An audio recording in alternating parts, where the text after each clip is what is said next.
poppin'. This what it is.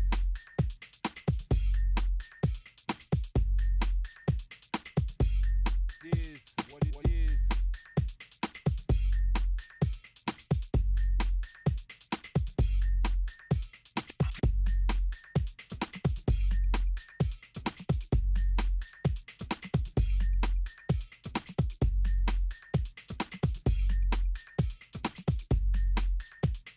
Everybody wanna be a damn MC.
Big man. No.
and without any warning. You'll know when it comes. Come.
Probably just a touch of space madness.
Hello and good evening, everybody. Welcome back for some Civilization 6 action. We're gonna have tonight a game between two teams that are in the CWC, but they're not playing right now in the CWC. We do have the Coupe de Fleurs, or the Flower Cup, as we can translate it into English, being played, and we're getting to that meaty part over here. We're in the last few weeks, if I'm not mistaken, and of course we're gonna need to see them going against each other. Only one team will go forward out of this best of one, and we do have them actually starting to pick and ban here. I do want to say hello to everybody joining us on YouTube and on Twitch. Hello there, everybody. Good evening, sirs. Ponuki, bonsoir, monsieur, et bienvenue. Macallian, hello there, sir, and welcome. Rafivi, bonsoir, monsieur, bienvenue. Hope you share that, by the way. I'm always really curious of what people are doing with their hands, right? With their hands, because right now it's like that is basically very scarce. Rare, very rare to actually see somebody drawing these days. Everybody's using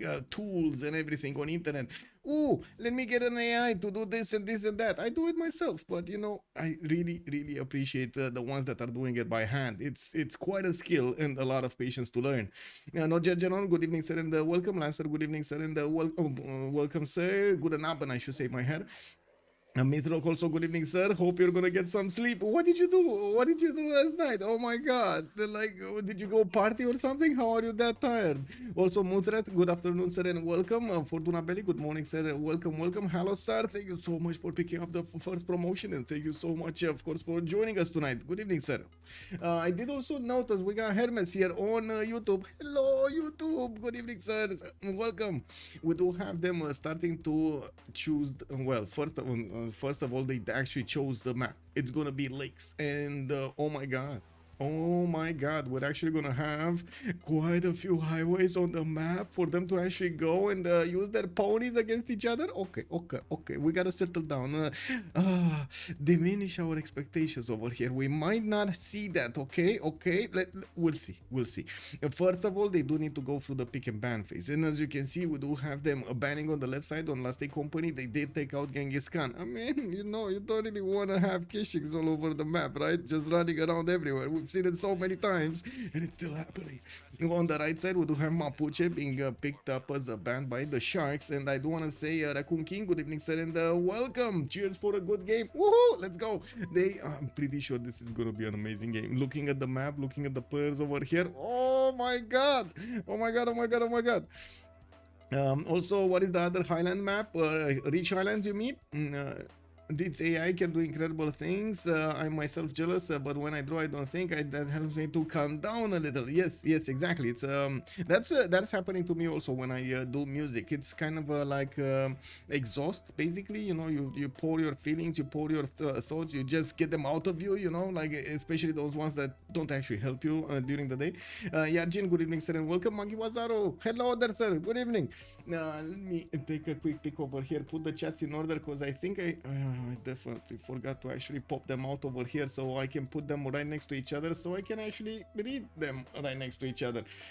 Click, click, click, click, click. Okay, pop out chat. Okay, another click and then another 2 clicks and it should be good to go. There we go. Both chats in the correct order here. Perfect. It looks like they did take out Catherine de Medici, the Black Queen this time. Yeah, took it out. Last Day Company, not gonna let it in. On the right side, it looks like Vietnam has been taken out as the second ban, and I do see also Macedon has been ticked off here by the Sharks. They do need to pick up one more civilization, while on the other side, Last Day Company did go for Rome and Scythia as a ban. Right now, it looks like Australia is taking his rightful place over here in the ban phase for the Sharks. Only 2 more bans are remaining for them, and we're gonna need to see what they're gonna set the tone for the game. Last Day Company is gonna have that honor. Most of the time on the lakes map, we actually do see quite a bit of a combination between those land civilizations that do have unique units at the beginning, very fast units usually, and the simmers. We're also gonna need to see if they're gonna want to pick up some coastal civilizations here. Of course, you're calling simmers, you can call the coastals also simmers. Definitely Age of Empires so many times and for so many times has been doing so well later on in the game. 8E Kenny. Okay, hello there, sir. Good evening. Let's go, people. Let's go. This is gonna be India again. They're gonna take out Chandragupta again, you think, or Gandhi? Is it gonna be Gandhi? I think they kind of need to take out Gandhi. But I mean, this is kind of a hard one. Whatever you ban, one of them is gonna go in, and we've seen them stay so far away from the Indias. In the previous weeks, so I would imagine right now they're thinking, ban Gandhi, ban Chandragupta, ban Spain. Oh, that's gonna be a hard one. What are we gonna ban? Hojo, Tokemun? Oh, do we ban? Oh my! There are so many civilizations, so good civilizations here for them to pick up. It's hard to. I can understand why it's so hard to actually nail that last ban here, right? They totally forgot. They didn't make up their minds. They totally didn't make up their minds. Tokugawa. It's gonna be Tokugawa. Who is Autoban? Gandhi is open. Yes. Autoban. Let me take a look over here. We do have Coupe de Fleurs. As you can see, the quarterfinals. Looks like Cree with Eleanor Aquitaine, how to say, England. Zulu. We do have Catherine de Cleopatra, KW. This is the Egyptian Cleopatra. We do have also Eleanor France. Looks like Ethiopia, Sweden, Age of Steam, Poland, and Varangian are going to be banned. So India's in, right? Both Indias can be picked up. Let me actually take a quick pick here. What did happen with Catherine de Medici? Did they take it out? I don't see an announcement. But I think they did take it out. If I remember correctly, they did take it out. Okay, so we do have Yongle being picked up here by Last Day Company and Khmer on the left side, while on the right side looks like the Sharks will go for Spain and Theodora.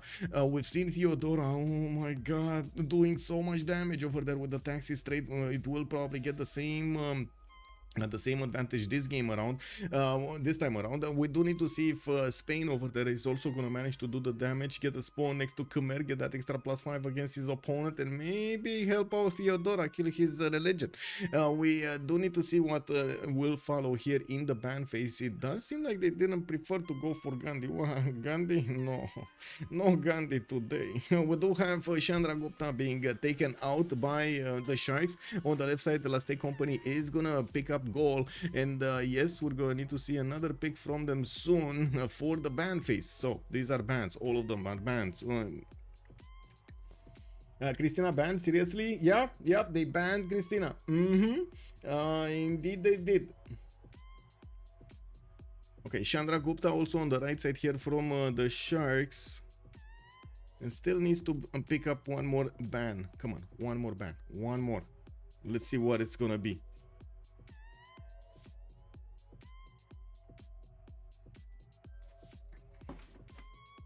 No, they're still ticking down the clock over here. The Sharks are today. They're thinking a lot about their choices. A lot about their choices. Who is playing for whom, actually? Let me take a quick peek in the chats here, so maybe we get that out of the way as a subject. We do have on the Sharks, Eliopsim with Extas, Floppy Flongy, and Pipo. Pipo is in the game. On the other side, we got LDK, Malm, Lucario himself, and then Mars Mayfair. Wait, this is Lucario himself, right? This is the one and only Lucario? Yeah. Louis Lumeme. Yeah. Lucario himself. Okay, let's see what will be the last ban. Nadershaw on the right side by DSharks, and looks like on the left side by the last day company is going to be Montezuma being taken away. We do need to see how the Sharks are going to also pick up their third civilization. It will mean that they will need to wait for the last day company to pick up their full roster. So another 2 civs here need to be picked up by last day company. The Sharks, still thinking about their choices.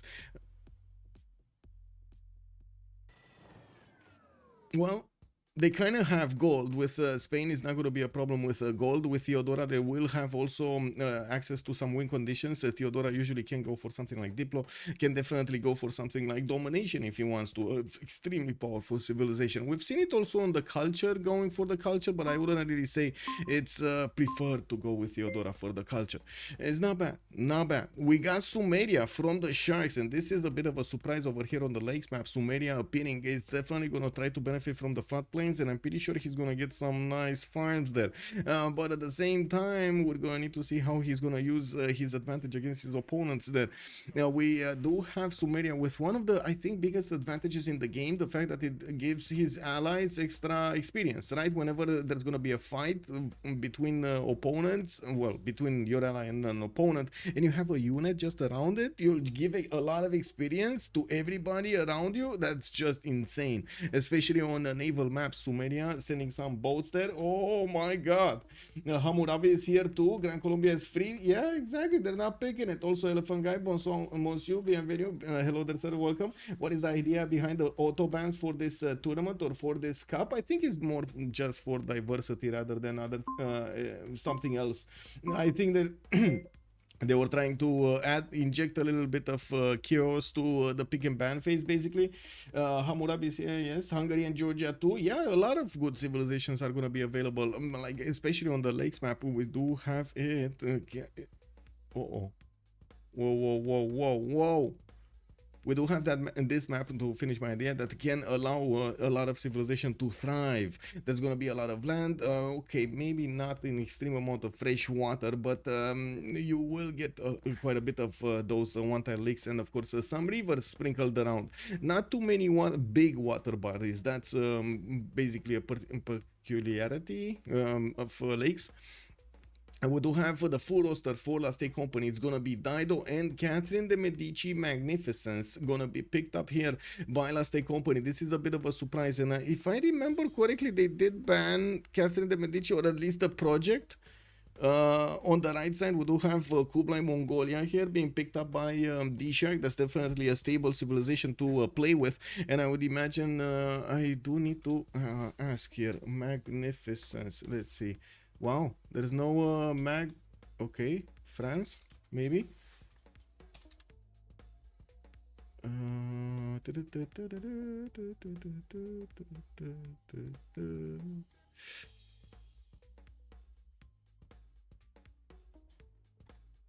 Okay. There doesn't seem to be a ban here. No? I don't think it got banned. Anyway, we'll see.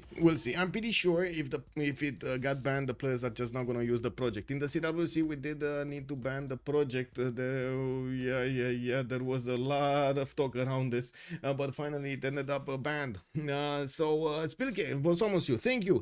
That's what I was looking for. Projects are banned on Civ6. So okay, Gandhi and Hungary are ignored. Yes, they didn't. Only banned in the CWC. Frankie Four Fingers. Good evening, sir. I was trying to actually confirm that. Thank you so much, Spilke, for giving us the confirmation here. Let me put up the ready button. I'm pretty sure we fixed the 0 MS when we actually went out and in, went back in. Let me get the prediction also for today's game. For how many remaps are we gonna have? This is the lakes map. They're still gonna have one remap token for each side, and we're gonna need to see what they're gonna do with it. Hedge, good evening, sir, and welcome. So you just came in. What projects are banned? Why? Good evening, D Beasley, welcome, sir. And I do hope you got through the day nicely, because oh my god, here 38 degrees, bro. Oh my god, like I was melting. I went to the store a little bit and then I was melting. Hedge, to explain a little bit, Catherine de Medici Magnificence has the project for what was it, Court of Love or something like that, project, court festival project, what it says over there. It gives you tourism and what was it, culture or something? Is it culture and tourism? I think it is culture. Anyway, it gives you tourism according to how many extra luxes you have in your empire, basically. So what they're doing in the 4v4 scene, they are basically feeding Catherine de Medici everything, every one of their extra amenities, everything is going to Catherine de Medici Magnificence. Magnificence also gets a monumentality, gets a lot of builders, manages to get to the project, pulls down those theater squares, and then bam, he chops everything in his territory for the projects, everything for the projects, ignores anything else in the game, just doesn't make an army, doesn't make other stuff than cities, and so on and so forth, and the theater squares. And usually the players using this strategy can actually end up winning the game extremely early, like pre-turn 50. We've seen like turn 48 wins, 37 wins, and stuff like that. It came out first, of course. We've seen the strategy being played out in the third CWC or something like that. Fourth CWC, very long ago, applied by Tordred. He was one of the first one that did actually figure out the strategy, and since then it got quite a bit nerfed, and somehow in the last version of BBG, poof, it came back on the radar again, and the players were like, oh my god, it happened. Of course they were expecting it to not work, and it worked. You know, yeah, I can see that being banned. Yeah, exactly. Anyway, one culture point on each resource is pretty powerful, but you can't chop nothing. Yeah. Okay, so this is the big question, and the time has come, sirs. We do need to ask ourselves, are we going left or are we going right? Also, good enough, Daniel Dingo. Hello there, sir, and welcome. Lancer is telling us, let it be right. Let's go. We're going for Malm. Where is Malm, and what is he doing? It looks like also we got a visitor over here that's putting her ears in the camera, on the camera. Okay, let's see, where is Big Malm? We do have Malm in the middle of the map, a little bit to the south. It looks like he's gonna have the Mediterranean Sea, which is kind of tiny. Do you see how tiny this Mediterranean Sea is? Unbelievable. Anyway, looks like he's gonna have a lot of spices. He's gonna also have an amber tile to benefit from with BBG's BCY, the better city yields. He will get a 2-2 base anyway, so yeah, there we go. He just settled in place, and he's probably gonna ask right now his teammates for a little bit of economic support over here. The Empire of Tyre really needs the amber tile, and of course afterwards he's gonna say like, you know, I kind of need a fish tile, and you know, I got a fur tile next to me, like it's very good, I can send you the fur, no problem. Oh my god, just give me that tile. And maybe remap vote. Wait, I didn't put up the remap vote. I think I did. No, it's up. Remap vote. It's up. No, Rafifi.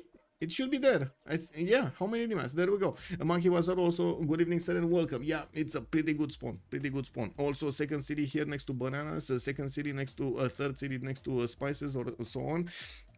And a decent amount of fresh water, more than decent amount of fresh water to benefit from. He does have Mongolia to the northwest, and that's going to be one of his opponents. Of course, Coupe like Mongolia is going to benefit. Oh my god, wait a second. He should be getting the Kesheks also, right? Kublai.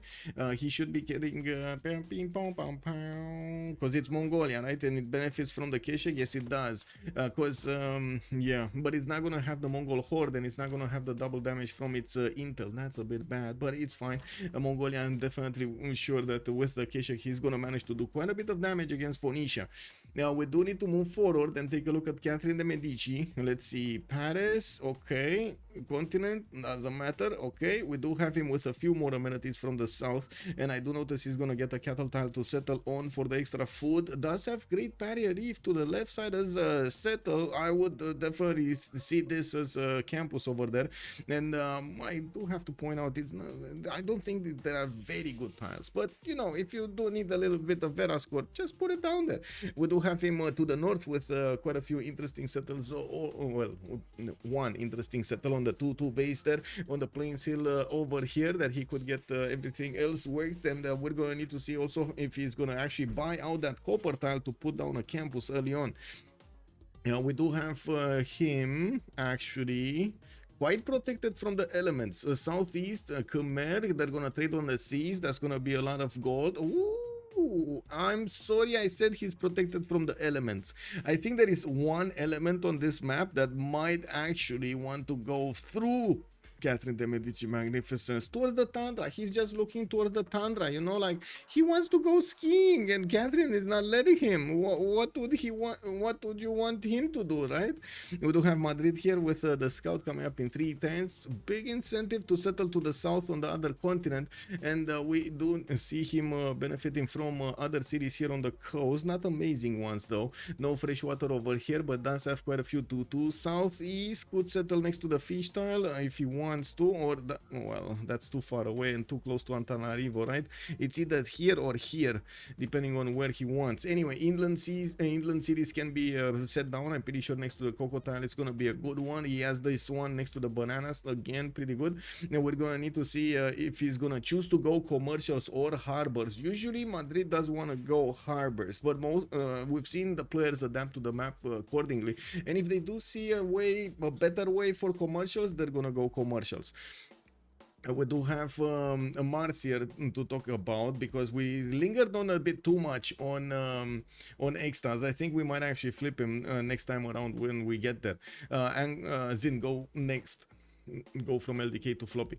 We do have a scout coming up in 3 turns from Angor Tom. He did have the opportunity to settle the sugar. Did not want to get that big with the sugar early on. You know, like it's good afterwards when you mature a little bit, but early on, have you seen how hyper these kids get? Have you seen how hyper these kids get? Just give them a little bit of Coca-Cola. Woo! It matters for the guards. It matters for the guards, yes. But to be honest, do you think it's gonna matter this game? I guess not. I mean, this is more of a defensive posture, right? That's why I said, like, immediately when I saw how close it is, like, I said, okay, it doesn't matter, right? It just doesn't matter. Anyway, moving forward towards Khmer, he does have enough fresh water, the rivers, to give him some adjacency here, and I would imagine he might actually want to go for river goddess with these many rivers. Definitely good city on the west side next to a lot of cocoa tiles, and with the mountains getting him some extra adjacency towards holy sites and campuses, it's gonna be good. Next up, we do have a civilization that we don't actually get to see that much. It's gonna be Beijing here. It's of course Yongle being played by LDK. He's already going for the Faith project to get some more there. We do have the opportunity to actually take a quick pick more, like a more in-depth look at Yongle during the game, how he's gonna try to get his sim out, how he's gonna use the projects, what are his timings here. It's definitely a civilization that usually it's pretty differently than others, not by much, but definitely different with the projects. We do have him with a pretty strong second settle here next to the fertile towards the northwest. He does have some spy styles also, of course a Hatian there so to give him some bonus points. One single city to the south, maybe a second one in the tundra, but I would imagine he won't like the cold that much, right? You know, like this is probably gonna be the way, and the way is gonna also be towards Sumeria, and I'm pretty sure Floppy is gonna be like, hey, what you doing here? Can you stay like back behind the mountains over there? This is like all my territory. Like, it's fine, we can share it. You stay behind the mountains, I stay on my side of the mountains. And Yongle is gonna be like, really? Do you see what's behind these mountains? Oh no, but that's your job, no? It is what it is, man. It is what it is. Let me oh, I didn't actually click my chats correctly. Your kids hero, did I say hello? Hello there, sir. We do need to move on forward and click off the screen here, because yeah, there we go. I had some lingering information. I do need to put up the map. It is gonna be lakes. There we go. Good. Okay. We do have extras to talk about. I think we're gonna go next. We do have Gilgamesh northwest of Yongle. Uruk is gonna get his scout out in 110. Looks like he's also gonna get that worker to pop one of the huts to the north. He's gonna have an opponent in the southeast, and it looks like an ally to the northwest. That's gonna be People, played by Theodora next to him. They could set up coastal trade routes. Definitely a strong settle over here on the J tile. Well, could get the freshwater through, but that's not really strong, is it? You don't have a single 2-2 around it. That's kind of bad. Even though this one doesn't actually have the fresh water, it's probably better. Now we do have him also to the southwest with quite a few bananas. I gotta say, floodplains look good. Floodplain numbers look good. Not really in the capital, but can be worked. I mean, he does have these 2, 4, 6 right next to his capital, and then the ones to the south. Of course, we're going in to see if he's gonna go for it. Temenaki and Where is at the moment the only one that could actually go for it. Not to mention Lady of the Reeds and Marshes is gonna give him so much production here. He has a spice settle to the south, 2-2 base with 2-3-1 spices, and oh Lord D, look at another settle with what is this? Three settles with spices here for Sumeria. I think Floppy is happy with his spawn. Now, what does chat think? Do you think Floppy is happy with his spawn? Oh, and the flood just comes in and puts a little bit more fertility there. Only one tile. Anyway, moving forward towards Theodora, we do have him with Gobustan settled to the southwest. Usually, if you want to use Gobustan, you're going to need a lot of food from somewhere else. He does have some wheat tiles that would need improvements, and we're going to need to see when is he going to settle his first city. And that's a 4 production tile and 4 culture tile, and Gobustan does have 3 of these. I'm pretty sure getting the gold also from the Coco tiles will be very good. Leech joining the scene. Good evening, sir. Bonsoir, monsieur, et bienvenue à tout le monde. We're watching the Coupe de Fleurs from Civ6 League, I should say, the Civ6 server. We're starting to get into the meat of the things, and we're gonna see over here who between Last Day Company or the Sharks, DSharks, are gonna manage to win this game, snatch the victory from the jaws of defeat. We do definitely need to see if we're also gonna have Catherine de Medici trying to get the project going. It is here. We got Catherine. We got magnificence in the game, played by Lucario himself. Oh my God! I think he definitely wanted to say that. DBZ, thank you so much, sir, for the gift. Much appreciated. Also, Leech, much appreciated, sir. Thank you. Have a great evening, and I do hope you're cheering for the football game, aren't you? Oh my God! Leech is going for the football game. I see how it is. Saturday evening, you gotta do. Okay, let's actually take a quick pick over here and give Leech a big shout out. If you guys don't know him, but I'm pretty sure you guys know Leech. I still want to do this because maybe there is somebody that doesn't know Leech. Amazing player on Civilization 6. As oh my God, he brought so many people into the Civilization 16. We do have France here with Paris. Whoa. We were on Theodora. Excuse me. I was actually here on Theodora, right? On Constantinople. We do have him getting his builder out to improve the amber and the turtles. And moving to the north with his first city. He's not going for...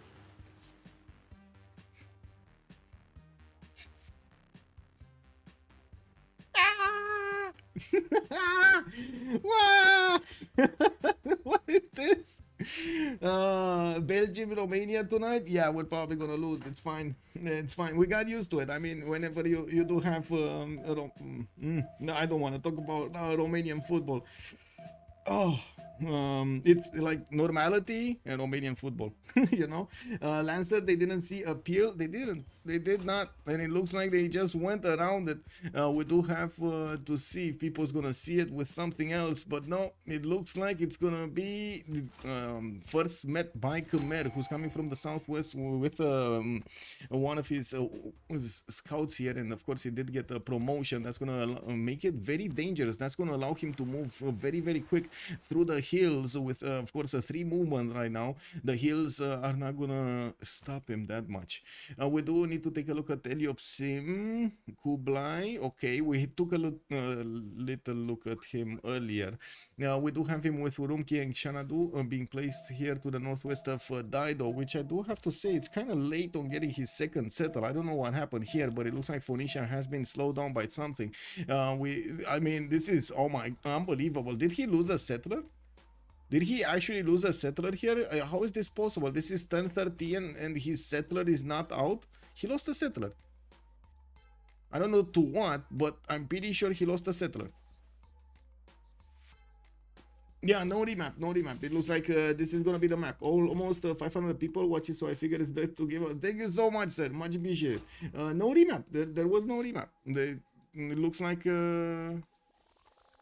Wait, let me actually ask them. They don't have remap tokens. Check. Didn't they have remap tokens, or this like going into the quarterfinals they don't get remap tokens anymore? Is that a change of rule? Maybe, you know, it was written over there. Let me just say good luck, have fun. I think both teams are actually comfortable with this map. They're not gonna hold a vote. It is what it is. As you can see, they're just keeping on going. And it is, I need to actually click on no remap right on the prediction. There is no other way. Zero remaps. This is gonna be the map. Totally forgot about it. Anyway, so we're gonna need to take a look at the civilizations here back in order from Malm to the other ones. I do notice here Malm is very late on getting his other settles. Is gonna get this city to the east side here. We're gonna probably put it on the 2-2 base so he can get the 3-1 spice tile and the bananas. I do see him also benefiting from horses in the capital. Did get the 4-1 fish improved, and of course benefits from the amber tile to grow a little bit faster. Multiple other good cities are available for him, not all of them on the coast. Actually, this is probably the only one that's going to be very good here.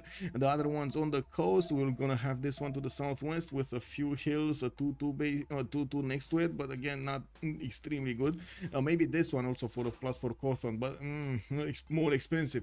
The inlands though are going to be different, a bit better. Of course, you can't actually put Cawthons there. We do have him with the spice tiles to the north to benefit from, more spices to the west side here, amber tiles to benefit from, some mountains, but also wild Mongolia that might actually want to take these cities is going to be envious, so you got to be careful about that. We do have Tyre over here also benefiting from an iron tile in the second ring from his capital. Now I do see the war declaration has been sent, so wait, if he didn't lose a settler, what happened here with Phoenicia if he didn't lose a settler? How is he so late on getting this city going? This is 1015 and Phoenicia only has a single settle.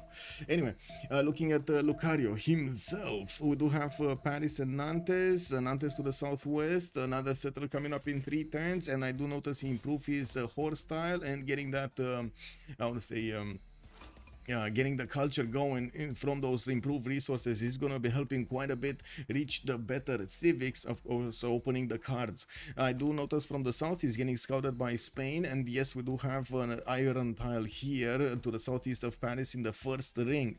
The horse tile, I already spoke of it, it is improved. I do have to mention he kind of like will need to settle a city directly on Great Barrier Reef if he actually wants to get something done there, and that's not really a good city.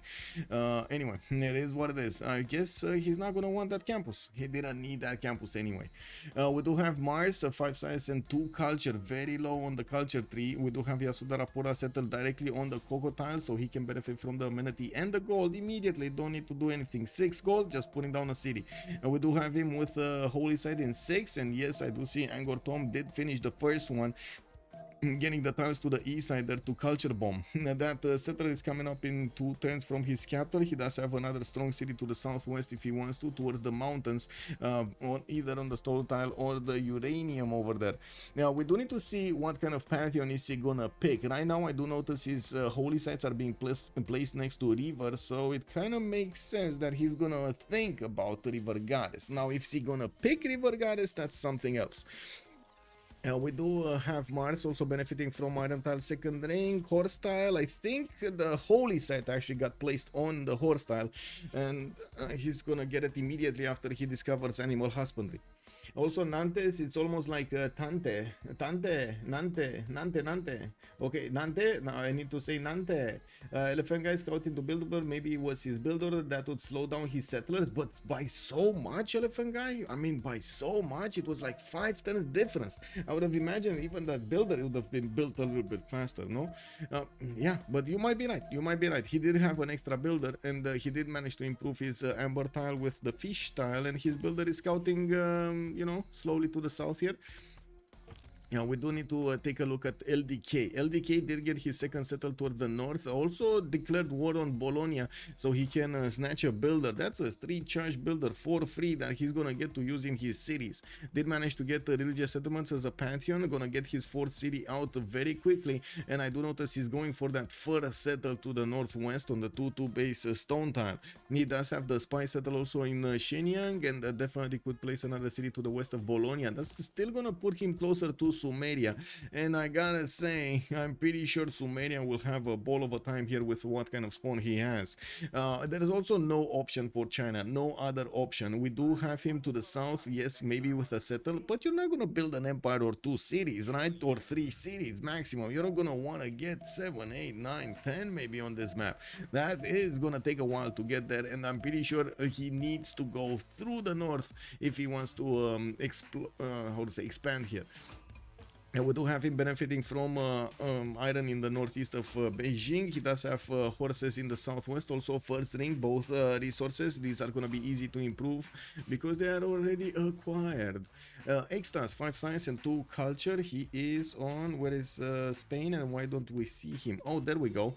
He does have Madrid and Valencia already settled. He did settle on in between those 2 resources, so he can put a strong harbor. I think that actually gives us the idea that he will go for celestial navigation and not go for commercials here, even though he's not going to have a lot of shipyards to build or harbors to build from the inner cities. I believe he could actually get a city here and get another harbor. Wait, is that what he's going to do? Put a city here and get a harbor?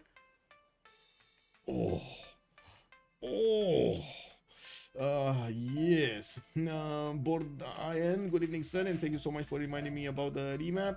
I don't think they bought that slinger. Yes, so you think he actually built a slinger also? Okay, not like that. It's a E, not an E, like in Shante, for example. Shant or Shante. Let's see. Okay, now we do have Spain improving his reef fish soon, so he's gonna get that extra food going, allowing him to grow his population faster. France is coming from the north with a warrior, probably will want to stop any kind of settle going down his way. Now I do also notice Gilgamesh is gonna be the next one that we're gonna talk about, and Sumeria here still needs to pick up a pantheon. He does have his Diguras down, as you can see, good science, a little bit of culture, just a sprinkle, you know, it's like the ketchup in a how to say, in a hamburger. And we do have him getting that culture from the monuments as well as the ziggurats. Dingpur is gonna get his builder out in 5, and I wouldn't be surprised if he's actually gonna want to go irrigation here so he can start improving these resources as quickly as possible. I also wouldn't be surprised if he's actually going for that God King card as quickly as possible so he can get his floodplain pantheon. Wait a second, he's not doing it. He's on 0 faith a turn, and he doesn't have enough faith banked up till now in his empire. Yeah, that's gonna take a while, and I think that's actually gonna wait. This is he gonna get slowed down by this? So with Lady of the Ridge Marshes, you would have gotten a guaranteed extra 2 points, 3 points, right? No, 5 points, a guaranteed extra 5 points of production in at least 2 cities. This one, Nippur, is not gonna give him anything. Is that not worth the God King card? Is that not worth the God King card, chat?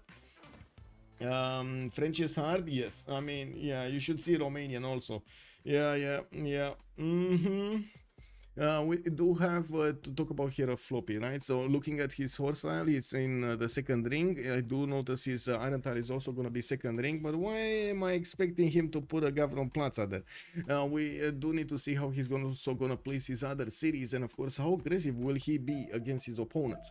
We do have Theodora. to talk about, to the northeast of Khmer, which is gonna get a city right next to Vimayapura. Look at that. Khmer with Yodon are very close to each other, and I do have to point out they will probably fight. Byzantium here, Pipo is gonna get the settlement on Constantinople right on the cocoa tile.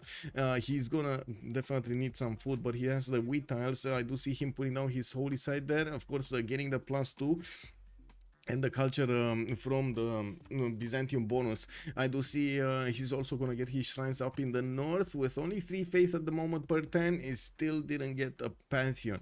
We do have him plugging in Moksha in 4 turns in that capital city, and of course getting the trader. He could connect the city of Nicomedia to the capital, so he can build that pathway for his units to go and reinforce Nicomedia to the southwest. I do also notice Khmer did get his 3 cities out here, and of course working on his shrines in the meantime. No pantheon yet. Okay, well, people will benefit also from the extra science from the turtles, extra production from the deer tile, and he has an amber tile. Unfortunately, that actually kind of nullifies the extra production you have on the deer tile there. Anyway, benefits also from iron in the second ring from Constantinople. Did not improve it yet, while he does have a horse tile here to the left side of his city center in the second ring next to the mountains. I'm a bit surprised he didn't actually choose to put his holy side there. I guess he really wanted the extra culture per turn. Now we do have Heliopsim also with 5 science and 7 culture.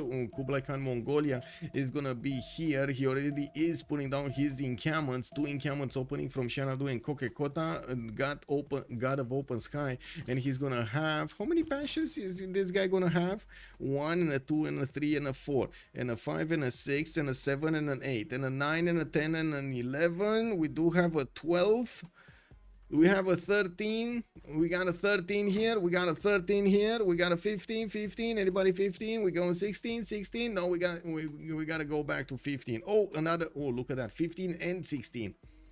Oh my god. I think Heliopsin made a very good choice over here. That's gonna be worth as much as a theater square with all of the big bombs in it. It's Morior. Also, good evening, sir, and welcome. Nantes, the at the end is like the in J. Okay, team names on top, please. Yes sir, yes sir, let me actually put up the team labels over here on the screen. We do have on the top left the Sharks, and on the right side we're gonna have the boys from Last Steak Company. And the question is, and I'm pretty sure it's on everybody's tongue, what kind of steak are we gonna have tonight? Is it gonna be medium? Is it gonna be rare? Are we gonna see it bloody, or are we gonna be talking about some shark steak? You should be an auctioneer. KW. I wouldn't even know where to begin to ask the questions in auction. As in, how do you get hired over there in the auctioneer? We don't really have that much in Romania, you know what I mean. Anyway.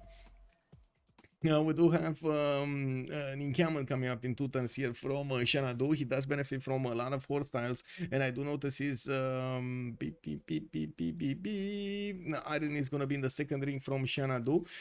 He will actually have quite a few scouts starting to give him the vision. He did notice probably Phoenicia is to the southeast. I'm pretty sure he actually discovered him. So Phoenicia knows about Xanadu.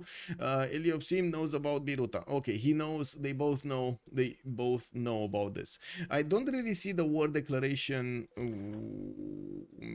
motive, as in I honestly don't really see scouts getting into opponents' borders and damaging stuff.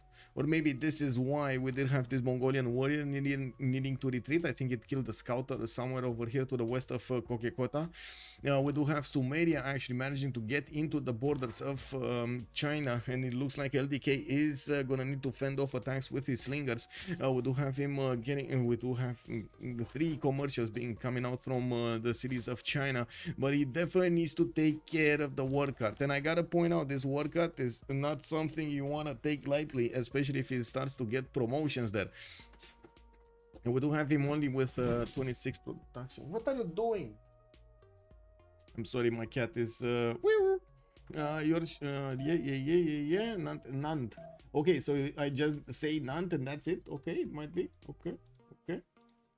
Yeah. Athena. Chen 911 Pastek has joined the round table. Shay911, Pastek, good evening, sir, and welcome. Eriotov also, hello there, sir, and welcome. Now, let's take a look at the pantheons here all the way around the map. We do have still no pantheon here on Sumeria, but right now he's on 2 Faith at 10, so he's gonna get it soon, not a problem. Byzantium still didn't get a pantheon, that means he's not gonna get a religion either. We do have a river goddess choice for Khmer. Mars will have all of these rivers to benefit from the extra bonuses of adjacency and, of course, the amenity, which is gonna be very important. Usually, Khmer does have tall cities, so you gotta take that into account.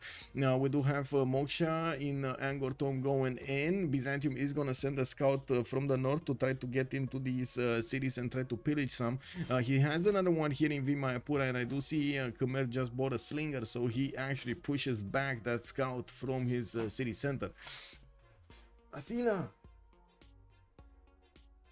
I have no idea what's up with the cat tonight. What are you doing, Athena?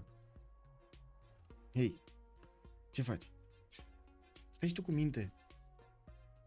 I don't know what's up with her. Too much energy, man. Too much energy. Anyway, let's move forward. See the other pantheons. Other pantheons.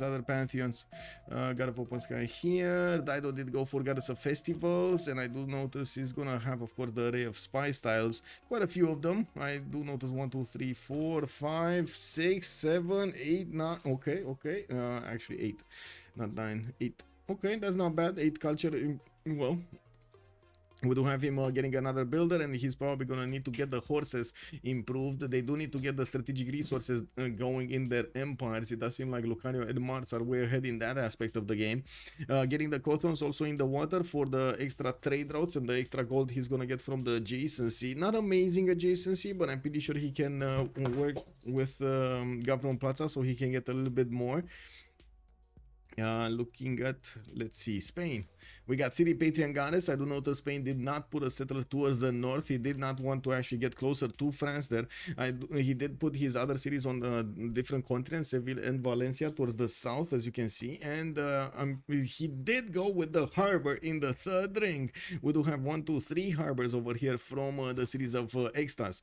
He did not go to improve his resources, but he does have magnets, first of all, establishing in Madrid for those trade routes, and he's gonna get a builder there in that city center. I do have to say, talking about trade routes, he doesn't have one, and this is a bit surprising because the trade route of Spain does give you a lot of bonuses, so you kind of want to invest into it in some way, form or another. Usually even players do think it's good to actually just buy it, straight up buy it with gold. In this case, since they did buy out quite a few units, they didn't need to invest in a few tiles. Gold is probably not very, you know, common. Okay, so moving forward, Catherine de Medici did go for stone circles. He's gonna get his extra production from his improved stone tiles and also the gypsum tiles. That's not gonna be bad, especially when he's gonna start adding up the culture. 2, 4, 1, 1 tiles here for the stone tiles. Who doesn't want that? He did not get yet the copper tile to the northeast, and of course he's prioritizing getting his commercials. He's gonna want to get those trade routes. Love your head. Thank you, sir. Also, bonsoir, monsieur Andireo. Bienvenue. Okay. So, we're 1027. We're gonna need to take a look at the city states here. Looks like Antananarivo with Caguana will be the ones for culture bonuses. We got Anshan with Fez, Taruga, and Bologna showing up for the science. We do have also Zanzibar and Muscat for the trade bonuses. While I do notice industrial city states are going to be represented by Singapore, with Lahore, Akkad, and Volin representing the military side. There's no holy side. There is nobody representing the holy sighters here. Oh my god. Well, I guess they didn't know Khmer is joining the game. We do need to see also what kind of religions they're gonna pick here. It looks like Byzantium did go for one. That means he got his pantheon. Initiation rites, feed the world, and crusade. What was it? The famous Terminator smile over there? Yeah, let's go. Let's see what People's gonna do with Crusade. He's actually sending another settler towards the southwest, towards the cities of Khmer. I do notice Byzantium did actually put one of his scouts on Khmer's holy site, and he's gonna pillage it, while Khmer is trying to build another one in the other direction. And he just got his great prophet. Oh my god. Anyway, I do see Khmer is gonna get his fourth city towards the south there, and yes, he's gonna get a builder from Angkor Thom. Does have a slinger that keeps on pushing out this scout from his territory, but it looks like people just doesn't want to listen. He doesn't want to listen. Okay, let's see here. Yongle did manage to lose one of his builders. I do see the war cart Floppy is just getting away with his builder there. We do have LDK also managing to get the first merchant, Coleus, and I do notice that, no, he's not the first one. Actually, Sumeria did manage to snatch the first one. Zankian, the extra 3-dot capacity one. No Hypatia in the scientist screen, and of course nobody's making writer point artist points. No theater squares yet available for them. Fourth city available for China also in the south, getting his builders. No projects. First of all, prioritizing getting the commercials for the trade routes. I take this builder home. If it's 3 charges, I can understand. Let's see. This is 2 charges. It's 2 charges. I think it's the builder that actually got the sheep tile or something improved right next to Xi'an. I remember when we watched earlier that this workout was around the 1-3 tiles here around the mountain. Anyway, we're 1029, 2 more 10s for the players to get their Golden Age era score, and I do see they did manage to get over the 19 points threshold, so they can roll those points in. Of course, Mongolia is the only one in the game making some general points on 2.3 a turn, 6.3 out of 30, and I do notice he's gonna get a 4th and a 5th settler out after he did get his 3 encampments down. Kokekota is gonna finish the 3rd one next turn. He did manage to improve a lot of patches. 1, 2, 3, 4, 5, 6, 7, 8 tiles, 8 tiles that are giving him right now extra culture. You can imagine Eliopsim is quite happy benefiting from that advantage. Gonna get faster to divine right, gonna get faster to feudalism. Let's say take it in order of importance, right? Feudalism, afterwards mercenaries, divine right for those for the monarchy, and getting the getting to nationalism definitely faster than Phoenicia is gonna be good if he's gonna get to that point.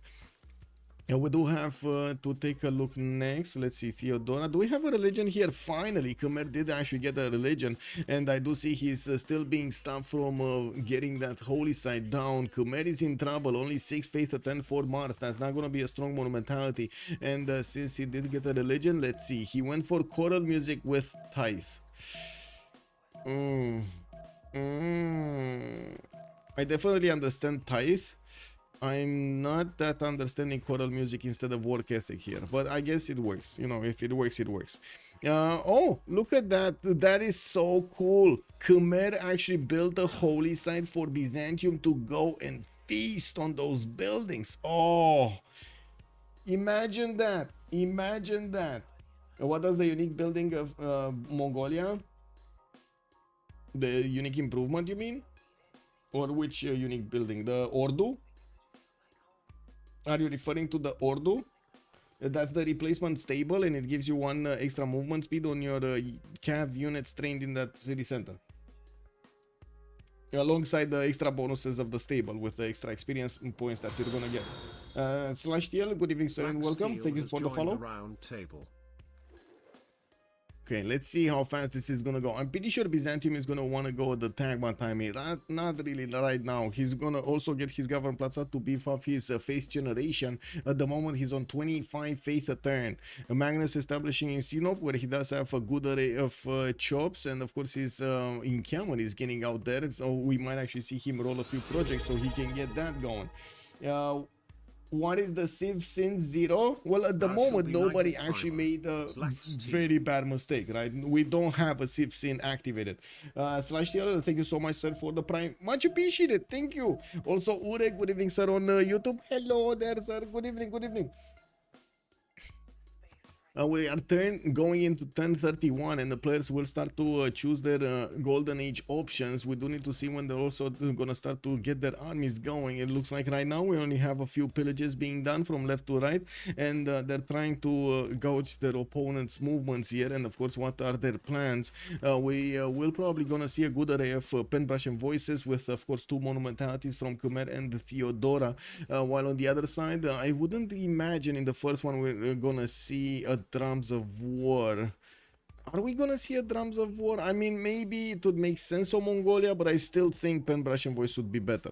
We do have the Ordus getting in Kokekota and Shenadu. I do see the settler from Urumqi getting out next turn. Of course, the fourth one is going to the east side immediately. Probably the Maze is gonna be the choice. A very strong settler to the southeast, by the way. If he just keeps on going to the southeast, he's actually gonna get next to this amber slash fertile settle. That's gonna be boogie woogie.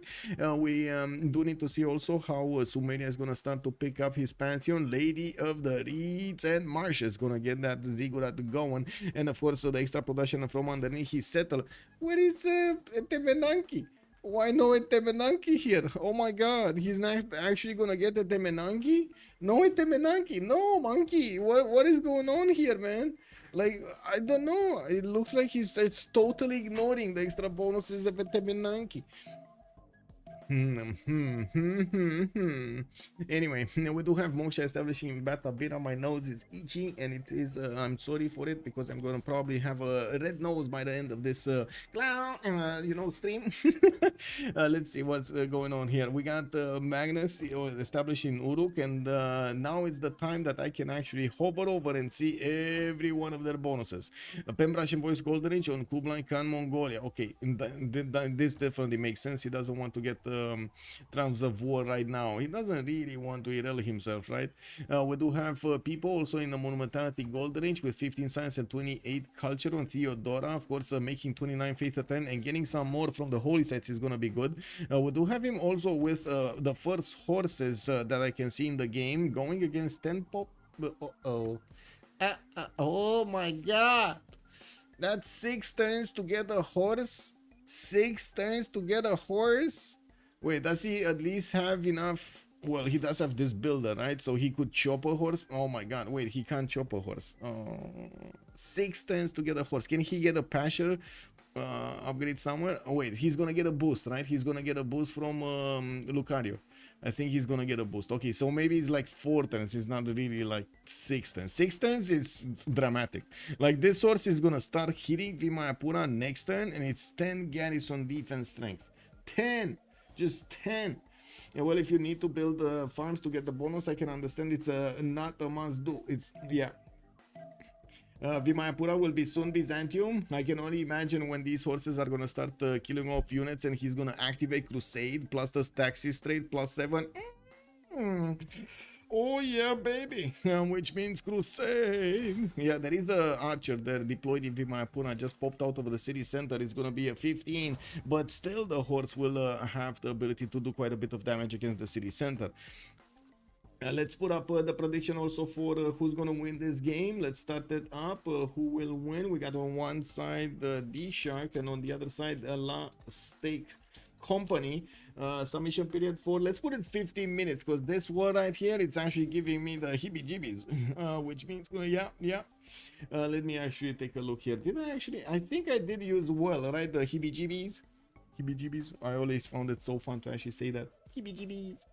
Anyway, we do have to take a look around the map, right? People, we did see Gilgamesh. Let's actually see what he's doing. 16 science with 19 culture, still on 3 cities, getting no settlers. He's actually waiting for Ancestral Hall in 3 turns to come out from Uruk, and he does have quite a few chops available. Magnus established. He might actually just start chopping settlers from that capital city. Getting another one of these workers to help him push back the units of China. He's actually trying to fend off attacks from his commercial. The Chinese units are trying to get in there and of course burn them to the ground to take the gold home to Xi'an.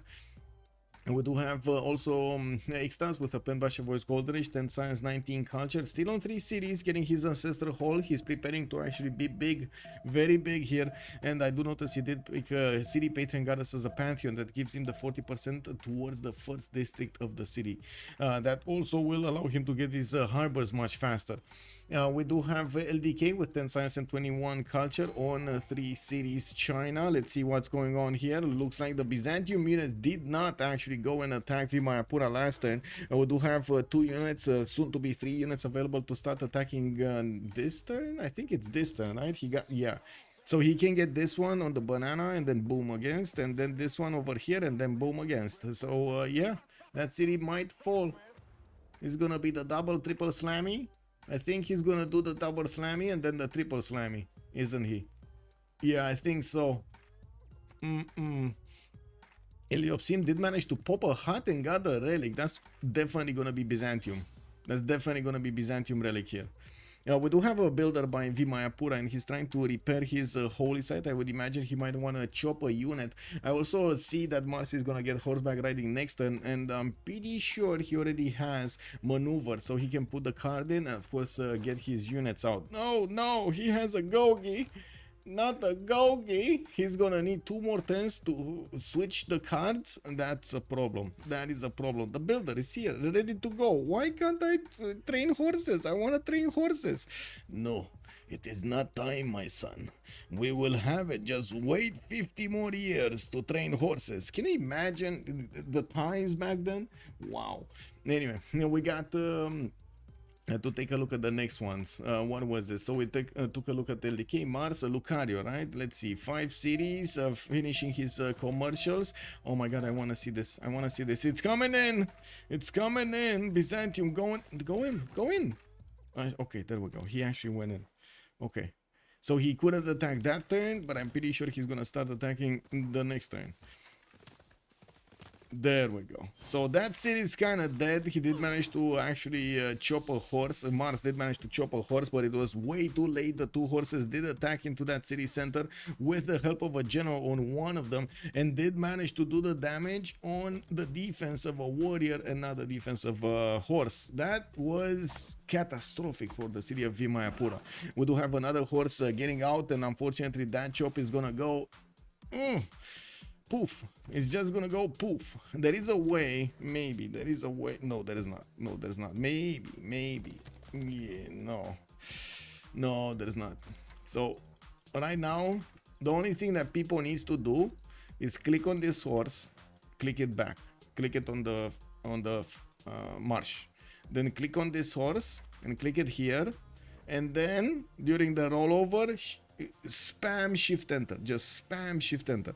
And whenever the turn starts to appear, you're gonna have these units moving around, 2 units to attack into Vimayapura. Poof, that city's gone, and there we go. Khmer back on 2 cities, 3 cities.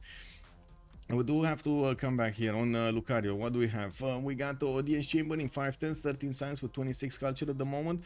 Getting another wave of campuses. He did manage to buy out that copper tile from the northeast and got from the city of Paris one of the campuses there. That's a +5. Moksha establishing in Nantes. I do see Lyon is going to get his commercial out in 16. That's very slow, but I'm pretty sure he's going to start improving more resources here and get the bonuses from. Let's see how he's doing here. So first of all, he doesn't have a waypoint on his horse. He might just sacrifice that one, don't get me wrong, and did not actually choose to move this one. So yeah, okay, that's the second one.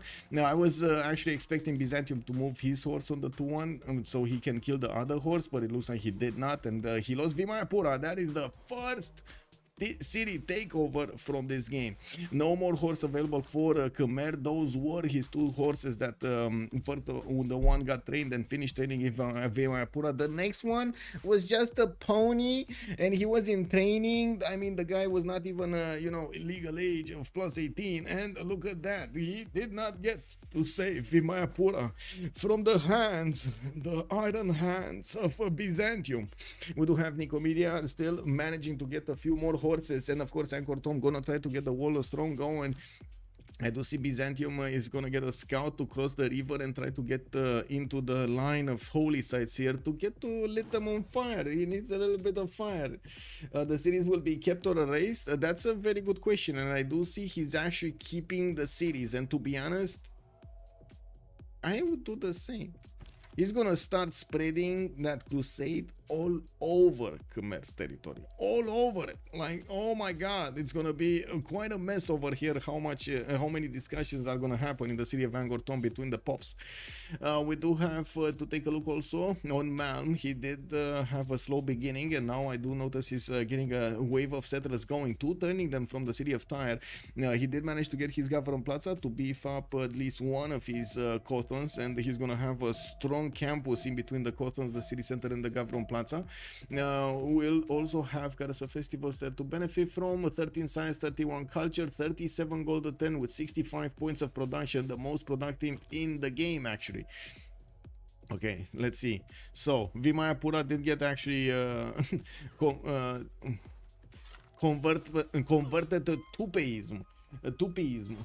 Wait, is this Tupeism related to wait a second, I need to find out. Give me a second, because I don't know the word in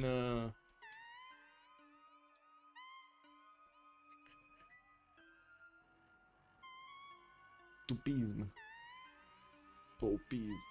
I don't know the word in French, but I know the word in Romanian, and I'm very curious if it's the same word. I'm really curious, because we have Tupeism in Romanian also. Yeah, okay. So it's that means nothing. It does. No, it does. Tupeism is actually as how to say. It's how do I even call it in English?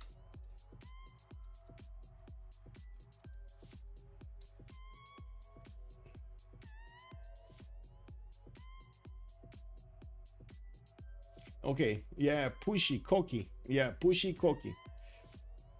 Cocky, yeah, that's exactly. Toupe, exactly. It's a spinning top of toupe. Okay, tupi. Okay, I see. Also, where are the two teams in the Flower Cup? Monstrat, I think they registered at the beginning of the tournament. I believe it was voluntary. Like all of the teams of the CVFR squadrons had access to it. I do notice a wave of forces are coming out from Byzantium's Nicomedia city going to Vimayapura, and they will start chewing through the other cities of Khmer soon. There still is a strong presence of the religion in Angkor Thom, of course using Governor Moshe to defend himself here. We'll need to see when the new units of Byzantium are gonna get forward, if they do manage to actually spread that win the hearts and minds of the Khmer's empire, of the population here. We do have Mongolia still not building units, but he's getting his Volos throne, and I'm pretty sure we all know what's gonna happen here. Phoenicia is gonna be on the receiving end of all of those units. Now I do have to point out Malm and Mars are both from La State Company, and they might actually get into a very rough spot here with two of their players that will be on the receiving end of all of that military firepower.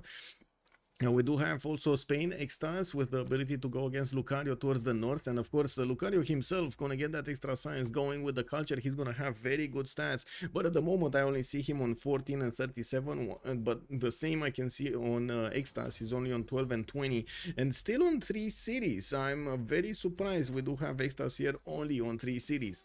Now we do have France still keeping up that north, so he doesn't let Spain settle there. It does look like also extras is gonna get Moksha in Seville, and he did get his ancestral hall in the capital city. I was expecting him right now to start pumping up settlers from that capital. I guess he will get another builder. He will probably be around feudalism soon. Okay, there we go. He's gonna get the boost from Floppy. Hello, Athena. What are you doing?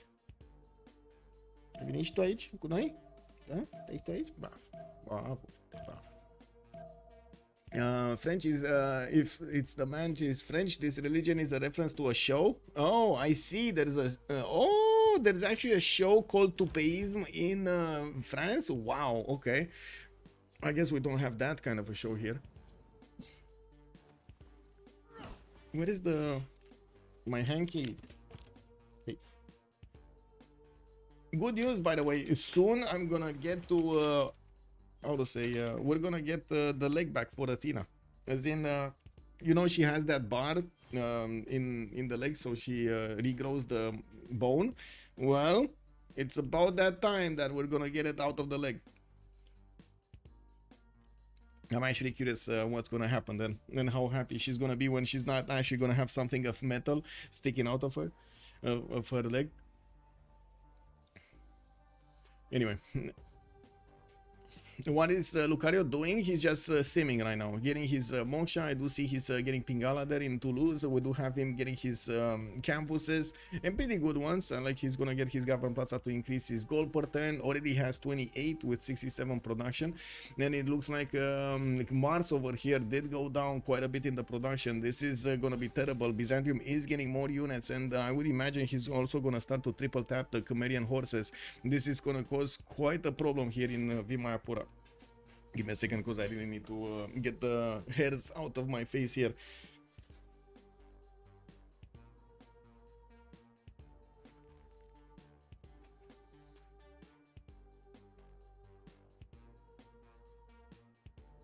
You are very hairy. Did somebody tell you that? You are very hairy. Oops. I think I pushed the wrong button. Anyway. We do have Byzantium here about to start the attack, or is it not gonna start the attack? We do have him with 2 generals, and I do have to point out Khmer did manage to get an encampment of his own here next to Yasodarapura. Now I do notice he will get Magnus in that city center and is waiting for the builder to help him get that chop. There we go, quadruple tap here, did not go through. Looks like Khmer did manage to switch quickly that horse out of harm's way, but I do have to point out Byzantium did not lose that much health on these horses, and it doesn't seem like at the moment Khmer can actually take down these Byzantium horses, especially because of the extra bonus points that Byzantium is benefiting from on each of his horses. The +5 from the general, the +2 from that taxi straight, and he does have a decent amount of support around this. Yeah, we do need to see. First of all, Byzantium would really need to put his city in the cities, his units, low units in the city centers. I don't know why he's not doing that, but you know, it is what it is. Oh, cat crazy. Woohoo! I do notice he did manage to get Stonehenge, so I'm pretty sure he did get another one of these beliefs, a lay ministry. So his holy sites are gonna give him, guess what, more faith. He's on 72 faith at 10, 31 science, and 42 culture. I believe you can imagine what will happen here with Mars. Big Yosh, hello there, sir, and welcome. Also, Alvar Olson, good evening, sir. Cat is now the main streamer. Yes, yes, yes. What do you say, Athena? Ce zice Athena? Te faci tu streameriță? No, no, no. She just likes acrobatics. It's fine. Yeah, yeah. She says she's fine over there with catching mice and everything. We do have to take a look how the attack will unfold. It looks like also Mongolia is starting to get ready. We do have him getting his builders out and finishing up those monuments. I do see Byzantium just managed to take out 2 units, and the Dominar Legion just got spread in Mahendra Parvata. This is gonna be Crusade territory. We do have Byzantium needing to actually, there we go, delete the builder, and I'm pretty sure he's gonna get another unit in there. If he gets in behind the archer line, this is gonna be amazing for people. Vimayapura is building walls, which is, to be honest, a bit of a surprise. I was expecting him to keep on building units, or a builder to actually chop units out. So he keeps on going against the Khmer here. You don't want to really let it go, right? You want to go for it. You want to take it out. Take him out entirely. Well, he will definitely have the opportunity with 34 science and 46 culture. He's coming close to Hippodrome timing, so I'm pretty sure he's gonna get an array of free units just popping out of his districts here. We do need to take a look also here. Doesn't seem like anything's happening. Temenaki has finished. Floppy did get it. There we go. And now look at the beautiful tiles. 441 tiles next to the capital city of Uruk, and he does have some more here. The 331s. He actually built a Temenaki on another river than his capital, but still getting an amazing amount of production here. You do have Floppy on 33 science, 39 culture with 87 points of production, while LDK next to him is 83 points of production. It's definitely lower when it comes to the other stats, 16 science and 35 culture of his own. China did manage to secure one of his generals, while I do notice Sumeria did not. Both of them are on 5 cities, 2, 4, 5. Yes, 5 cities, 6 to be soon from China, and a 7th from Bologna is actually going to take out that city center from the game. Let's take a look at what's going on here. We do have Angor Tom being pushed, and there we go. Vimaya Purash, we got the builder. He's gonna get the horse out soon. He's gonna chop it out, and I do see the Gavron Plaza with Wolo's throne did get pillaged for Angor Tom. He's not gonna benefit from the lack of gold paid for these units, the lower maintenance, nor is he gonna benefit from the extra production towards units. Well, at least right now he does have quite a few units available for him. It looks like it's he's not, I mean, he did not go forward. I don't know why not, but he did not go forward. I was really expecting him to take out an archer here or take that 1-1 tile. But anyway, it is what it is. I'm pretty sure people has more opportunities here and will have stronger units. Maybe that's why he's not that concerned at the moment of breaking through his opponent. I do have to point out also he's gonna get the civil service. That's an extra +5 from the military alliance that he's gonna have on Khmer. It doesn't seem like at the moment Khmer is that close to it. 3/10 for recorded history, and then he's gonna need to get civil service. That's a long time. Floppy is also going for civil service here, and I do see the chops have started. New horses are coming out from Vimayapura and Eco Media towards the front line. Mongolia's territory, we do see horses starting to move toward the south. Ulaanbaatar, ooh, he gonna go China. He gonna do China. Look at that. We got Eliopsim actually totally bypassing here. A possibility of going towards Phoenicia. I mean, he could do both. He kind of can do both, right? He could just build like 6-7 units over here and then 7 units over there. Some K-Shakes over here, some K-Shakes over there. And he's gonna annoy every one of his neighbors. Every one of his neighbors. Where did Khmer found his religion? In the back city. In Yasodarapura, in this one. If you're asking about the taxi trade, he doesn't have it yet. Okay, I do see he did manage to get another tile here, the one right next to Angor Tom. We do have 2 builders available from Vimayapura to start chopping new horses out, and as you can see, he still is taking a lot of damage from the archers, withstanding them. But then the swordsman came out and did manage to take out one of the horses of Byzantium. We do need to see. Wait, he could chop an archer and kill this swordsman, to be honest. I think he just wants a horse anyway. Horses. Multiple horses. One good thing about this Khmer soldier, by the way, the swordsman, did not get enough promotions, did not get enough experience to get the promotions. I don't know how he managed to do this, but did not get it. Angor Tom is losing some religion. Yeah, the city right next to the capital, Mahendra Parvata, this one, yes.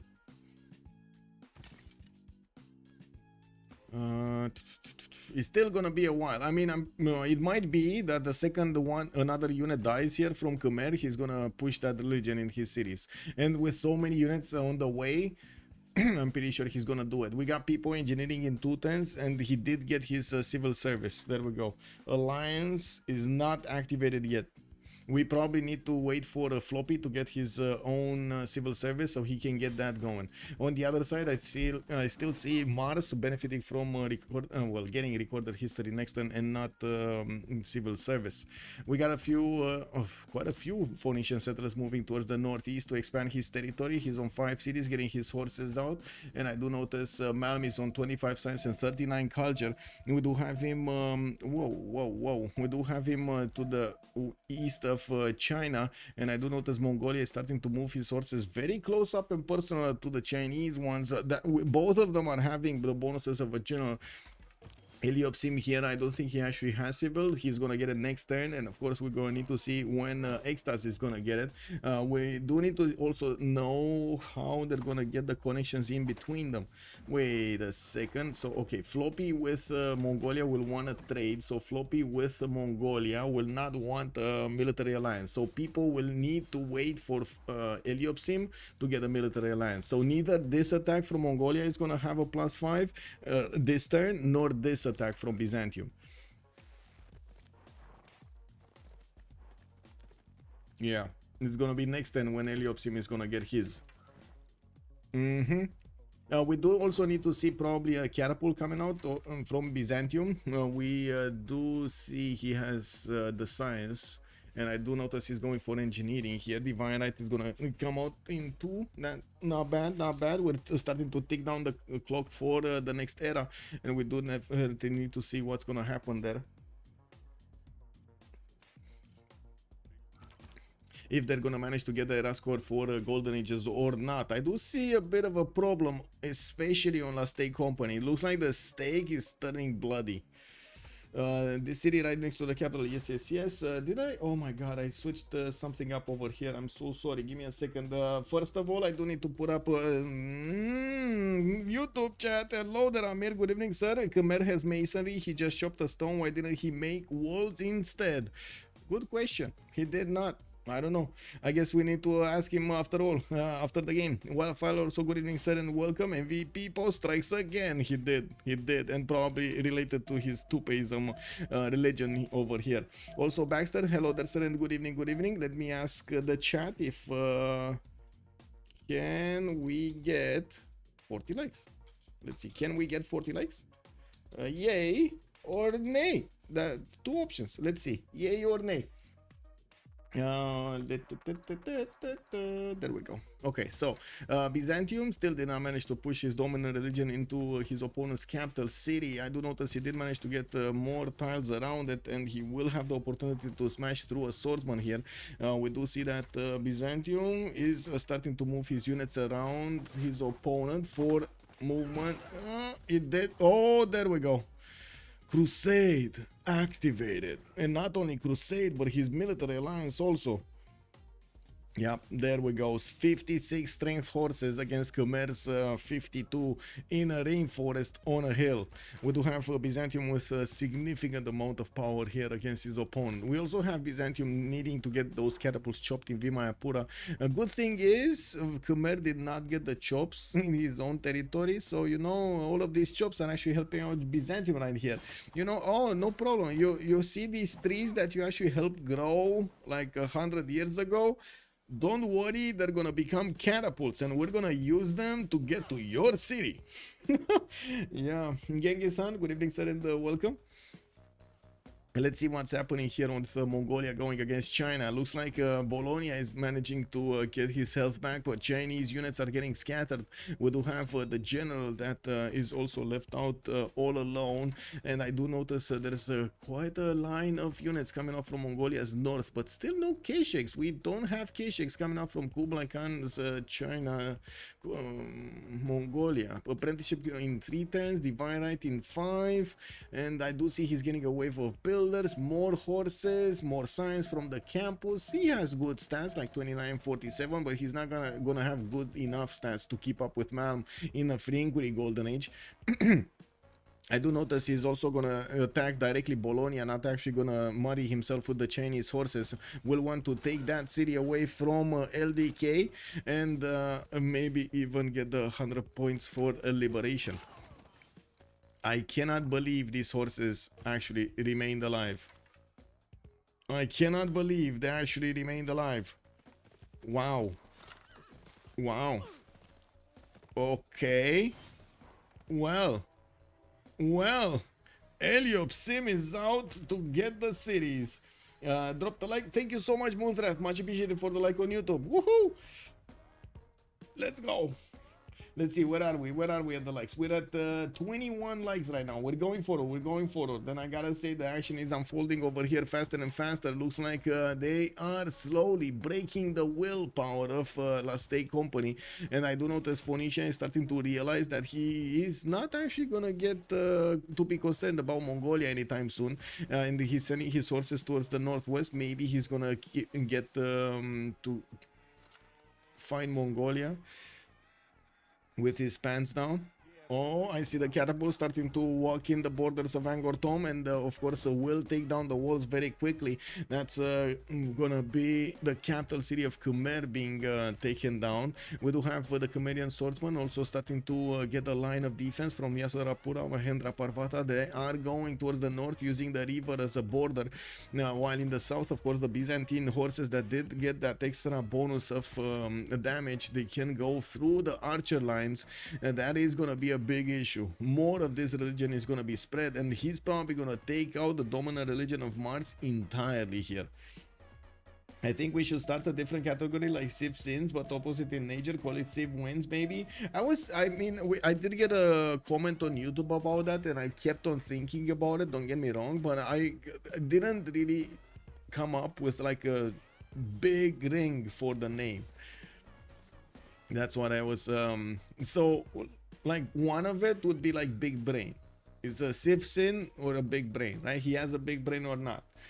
But yeah, brilliance is something like that. Yeah. Something, it needs to be like catchy, you know. Nuclear Ancon, good evening, sir.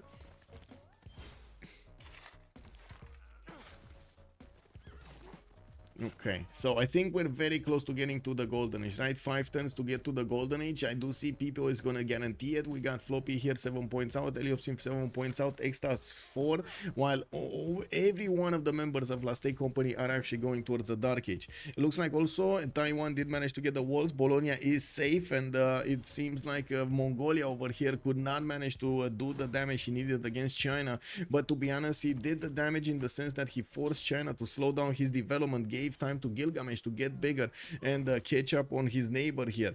It does seem like also we do have a lot more military coming up from China. He's gonna need to start repairing his tiles, and it will take time. Everything will take time. Production capabilities between the two teams do look a bit suspicious with Eliopsim on 81. We do have Mars on half of that, from 41. I do see people is 111 next to Khmer. Of course, not even gonna be a competition. 111 versus 41. Lucario on Francier is still on 5 cities, got his Temple of Artemis. He's on 103 production, and next to him it's Extras with 109. Better stats Extras also 45-44 at the moment with that 51 gold a turn. I do notice he keeps on getting some units. Looks like he got a few boats. Great timer to see what's going on the coast, but doesn't really look like he's going on the offense against anybody. Probably getting the gold for his teammates, People and Eliopsim. Both of them are worrying. We do have also Malmo on 115 production, but what is he gonna do against Theodora later on, or even Mongolia later on, when Mongolia, well, okay, sure, he's not gonna get a lot of science, but he's gonna do a lot of damage. And I don't think neither Phoenicia or China can afford to deviate from actually getting their sim going. I do see Ur got settled here. Looks like Mongolia, oh my god, Sumeria is getting very big. 2, 4, 6, 8, 10 cities soon from Sumeria. 10 cities from Sumeria. Looks like Angkor Thom is being placed under siege. We do have Byzantium with the opportunity to take down that city, and that's going to be the total takeover of the Khmerian Empire. We might actually see a 4 versus 3 situation developing.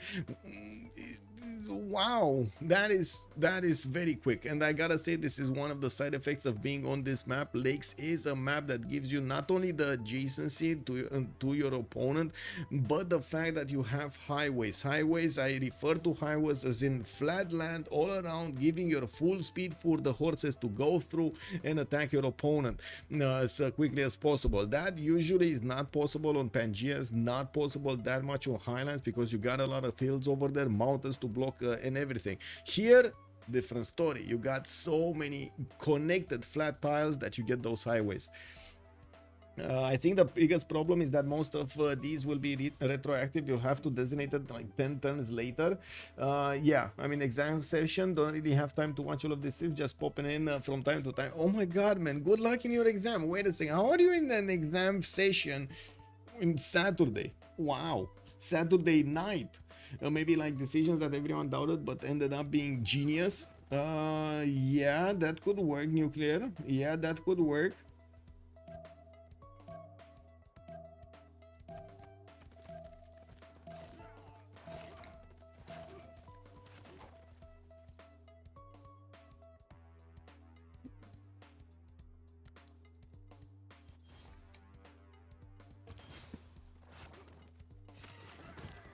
Okay, so looks like Byzantium here managing to take out most of the Khmerian units. We don't have a settler coming out from Khmer, a safety settler. I was taking a look if he's on the way somewhere, but of course with Spain being on the western side of him, he's not gonna want to go that way. He's gonna need to go either north or south, and yeah, it doesn't seem like he's gonna have that opportunity.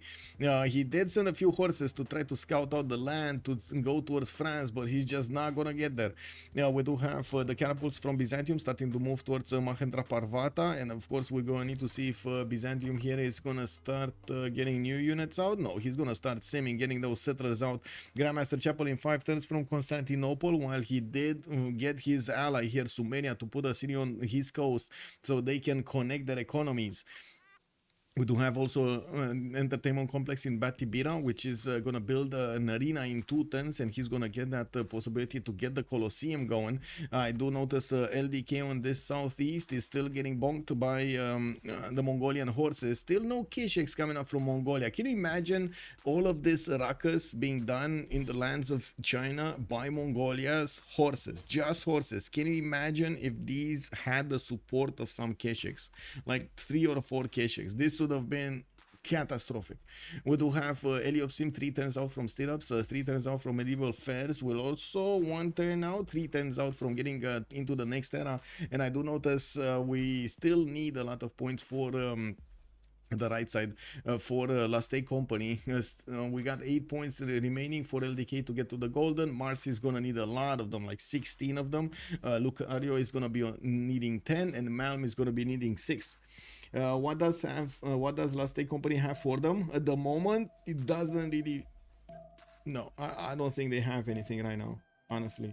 I don't think I can be like, they have, I guess they have their wits and their humor. Yeah, they have their wits and their humor. I think that's a very good answer to that, right? Totally, like, you know, neutral in diplomacy. Not. It is what it is. Anyway, we got Bologna.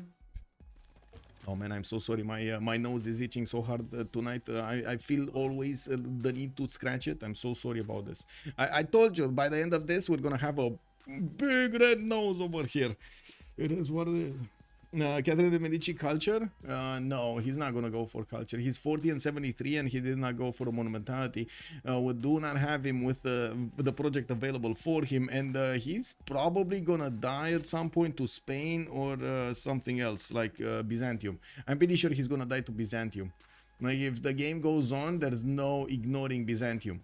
We do have Byzantium right now in monumentality with 78 science and 53 culture, 134 production, 100 faith. He did conquer the capital city of his opponent, the next door opponent, and he's gonna take another 2 cities from that opponent. In the meantime, getting bigger, wider with his empire. There's no stopping people here. There's no stopping people. I mean, he found a way and he got it. And we do have Corsair upgrades here from Angkor Thom. And I do notice we got some spearmen coming out from Yasodharapura. These guys are probably not gonna even know what hit them. Look at the swordsman trying to attack. Guys, look at this swordsman trying to attack into a low HP Byzantium horse. This horse is 64 on the defense. 64 on the defense.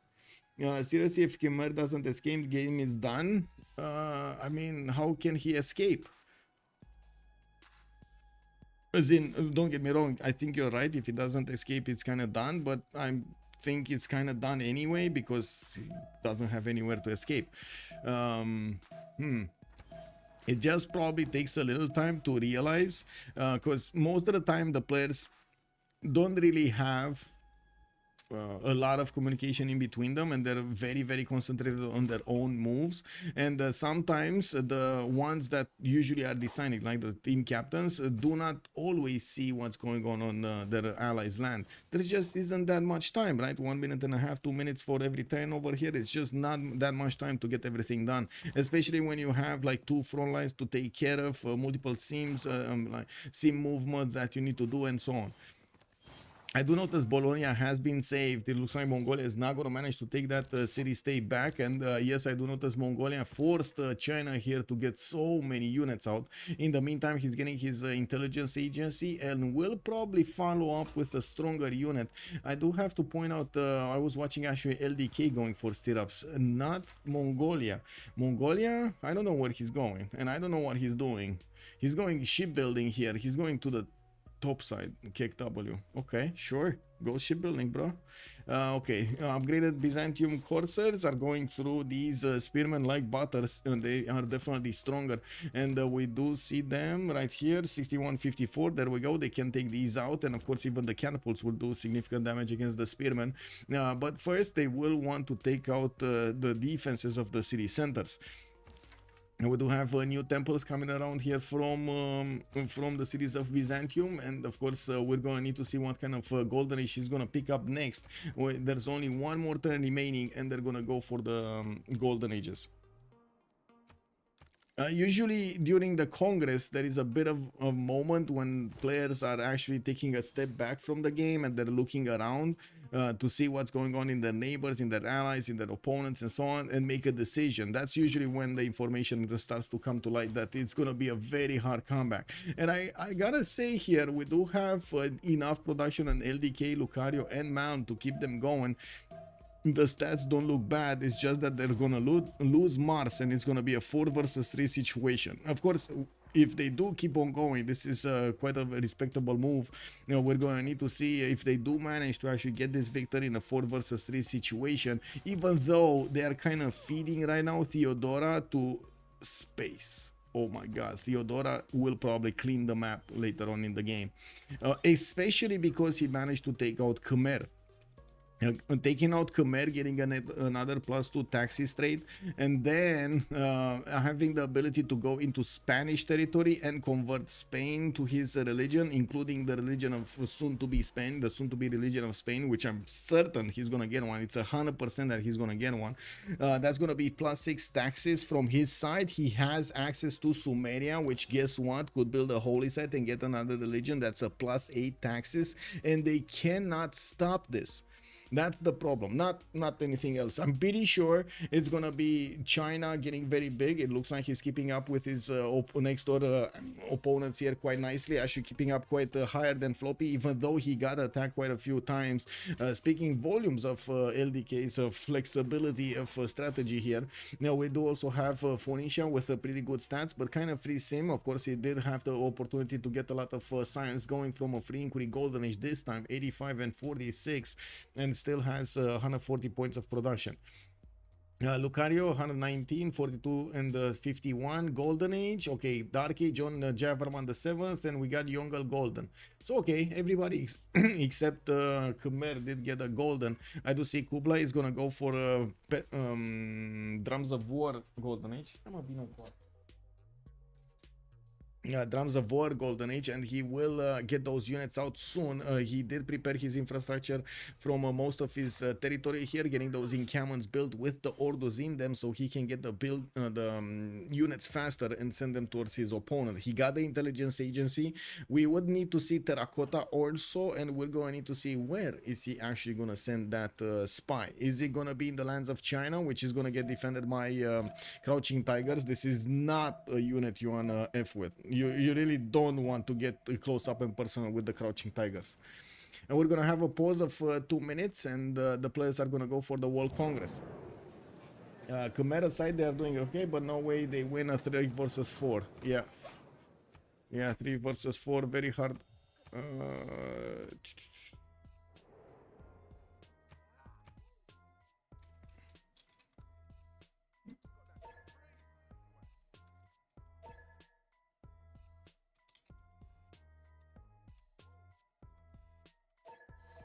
Okay, be right back. 2 minutes.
Oh, right on time. I was a bit worried because I needed to actually close the door. The two cats are actually talking to each other. They're screaming to each other from one side to the door to the other. Pick a Mer and team will lose. It's new Venetian Arsenal. Oh no. Oh no. Anyway, now let's actually see what happened in the Congress. We did have theocracy getting a wildcard policy slot. Looks like Dido is not going to grow via culture. And I do notice Theodora actually lost 2 Diplo points. Not that he actually built Mahabori Temple or something.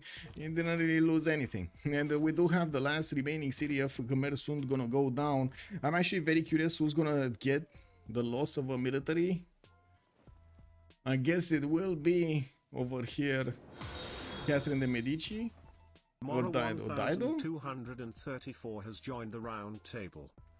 I'm a bit confused who's gonna lose it, or who are they gonna decide it's okay to not have a goal, like a +5 from the military alliance, because they have access to everybody. Mongolia can get to China, Sumeria can get to China, Mongolia can get to Dido, Spain can get to Dido, Spain can get to Catherine, and Byzantium can get to Catherine. Moror1234, thank you so much for the follow, sir, and welcome. Where are we with the likes? Hey, we're 23. We keep on going, boys. We keep on going, taking those down. If you're on YouTube and you do like the content, throw the thumbs up, sirs, please. Also, don't forget to leave a comment down below and fight that YouTube algorithm. Let's go. I do notice in the lands of Byzantium, we do see new settles being done on the west side. He's going to get the hippodromes and going to get quite a massive boost of units, free units basically. We do have him with just 1 city center to take out, and then he will have the opportunity to send those units towards the Bay of Biscay. You do notice Khmer did send a unit there, but unfortunately it doesn't have a settler with him. I do notice France is actually getting a few horses next to La Rochelle, which might actually take out the city of Muscat a little bit later on. From the south, it doesn't seem like Spain is interested in putting any units towards the north to defend himself. Just a single archer in between those, all of those tiles does seem like it's dangerous, very dangerous. Looking at what's going on in the warfare, just a few more units remaining for Khmer, and it does seem like Byzantium is trying to milk everything from this territory of Mars. And while the Byzantium catapults will need to get into position, he does have one that just started shooting his rocks against Mahendra Parvata's walls. Another swordsman is gonna go down. We do have 2 more coursers that are moving in, of course with enough strength to take these down also as well. It is just a matter of time. There we go. Another one goes down, and the 3 units will have access to the city center of Mahendra Parvata in the conditions of another catapult soon moving and shooting. I think he can shoot 2, right? He can move this one tile south and this one here and shoot both against the city walls. That should put it down enough. So next turn, we're probably going to see Khmer being eliminated from the game. Did they manage to get a city state for Khmer or something? Like, is he actually going to do something here? No.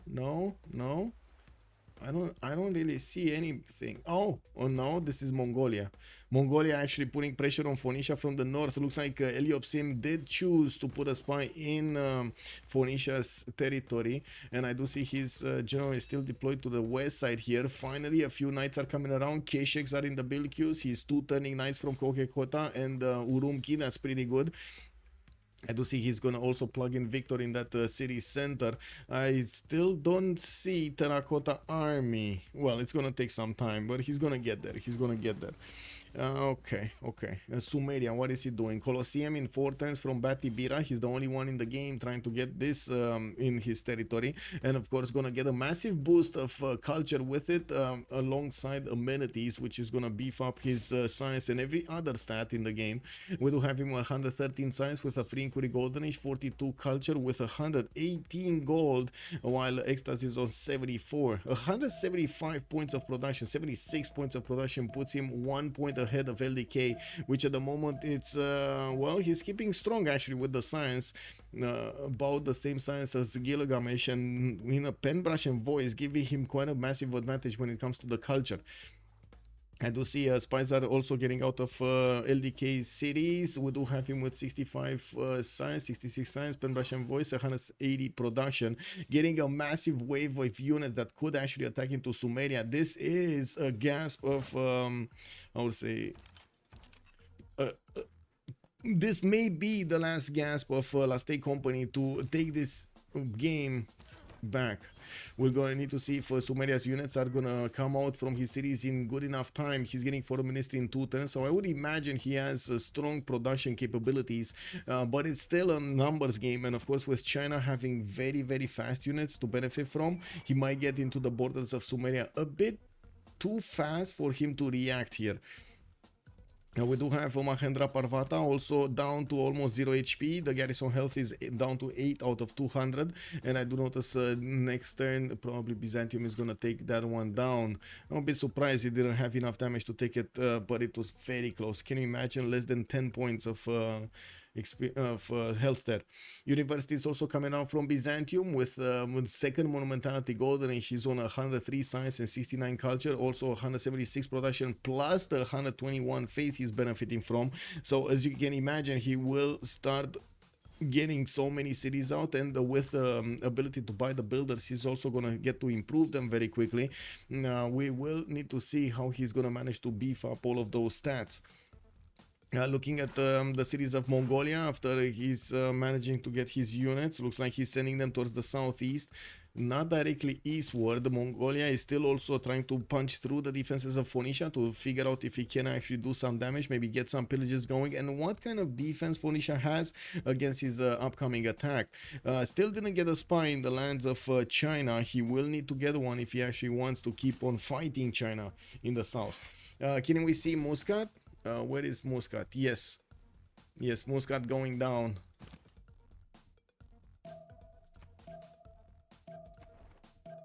Muscat is nobody's city here. Lucario himself is gonna take that down. Oh well. Khmer had a horse, but it's too late. He had a horse, but he needs 2 more turns and he's just not gonna make it. Yeah, there we go. He's down. Mahendra Parvata got taken out, and that will be the 4th city. 4 versus 3 situation. We do have La State Company unfortunately losing one of their members, and we're gonna need to see if they're gonna want to keep on going. We do see Byzantium is now moving towards the city of Lahore, and he will get the he will get the ability to go through the water, I'm pretty sure, quite soon. That will mean Catherine de Medici might be in trouble. All of these units from Byzantium getting into the borders of France will mean an apocalypse. We do have also Mongolia starting to get very heavy with units, and he's gonna start doing some damage here. The units of China have been spotted. Sumeria saw the movement of the crouching tigers, and I'm pretty sure he's aware of the amount of military strength that his opponent is benefiting from. He's basically 3 times the numbers of Gilgamesh. Well, a little bit less than 3 times, but you know what I mean. We do have Sumerian knights getting upgraded in Nippur, and some coursers also over here. It's gonna make it painful for China to push through, but of course with the crouching tigers, I'm sure he can. It's just a matter of timing and numbers here. Spies coming off from Shenyang, Beijing getting more builders, feudalism builders all together. We do have people 200 points of production, and look how fast he's actually going to grow after this. 121 science, 80 culture, 122 faith, 198 production. Just wait and see in the next 10 turns how fast he's going to grow out of this, with all of these cities with the stats. We still don't know who actually lost the military alliance. Let's see. Okay, we got a military alliance on France. Ding. Do we have a military alliance on Phoenicia? No. Ding. That's where Mongolia needs to focus. This is where Mongolia needs to focus. So I'm pretty sure they're gonna look and do exactly like I did and notice, oh, there's no military alliance on Phoenicia. Oh, perfect. Perfect. We're gonna get this going. Okay, more knights coming in. Shanadu, Rumki. I do have to point out, man does have good enough science, and quite a few units. Is also getting his intelligence agency, and I do see him with pre-builds for those pikemen. But of course, we've seen it multiple times. Mongolia can just overwhelm with sheer number of units his opponents. Or did the CDF also remove the project for Magnificence?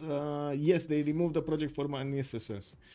They're not gonna do the project one. They can't. Then, yeah. Okay, Lahore has been defeated. That's a city-state right next to France's borders, and we do see there are no units actually coming off from Byzantium here, but I do notice a few heavy chariots are starting to move towards Nicaea. That will give him the opportunity to go towards these eastern cities of France, which at the moment are not protected by anything. France did deploy his army towards the southwest to keep away maybe some Spanish invaders from his borders, while Spain has been just, you know, quiet and settled over here in the south. That didn't really do much other than gold for his teammates, and of course got his production numbers up. We do have him with a religion about to activate in Valencia. That's gonna mean Byzantium will get that extra taxes rate. You do see that he already has +4. He's gonna have +6. So let's count this up a little bit. We got a +6 from taxes rate. We're gonna have a +5 from a military alliance. So he's gonna have a general, so that's another +5. Oh my god, 16 points of advantage against France. Maybe he's gonna get also a spy in, and France is not gonna get a spy into Mongolia. That's gonna be 19 points. Imagine that, 19 points of extra bonus damage. That's basically having a warrior extra on your units against your opponent.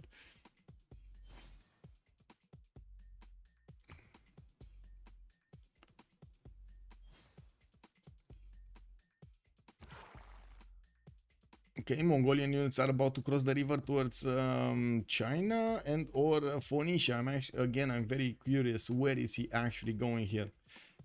Is he going east, or is he going south, or is he going southeast? It's like army versus regular unit. Yeah, basically. So I leave, come back, Khmer is dead and they didn't see why. Have they an outcome? I heard. Good evening, sir. Your guess is as good as mine, sir. The moment I think they're gonna still try to do it, see if their opponents are gonna make a mistake over here. If there is, of course, the window of opportunity to make mistakes.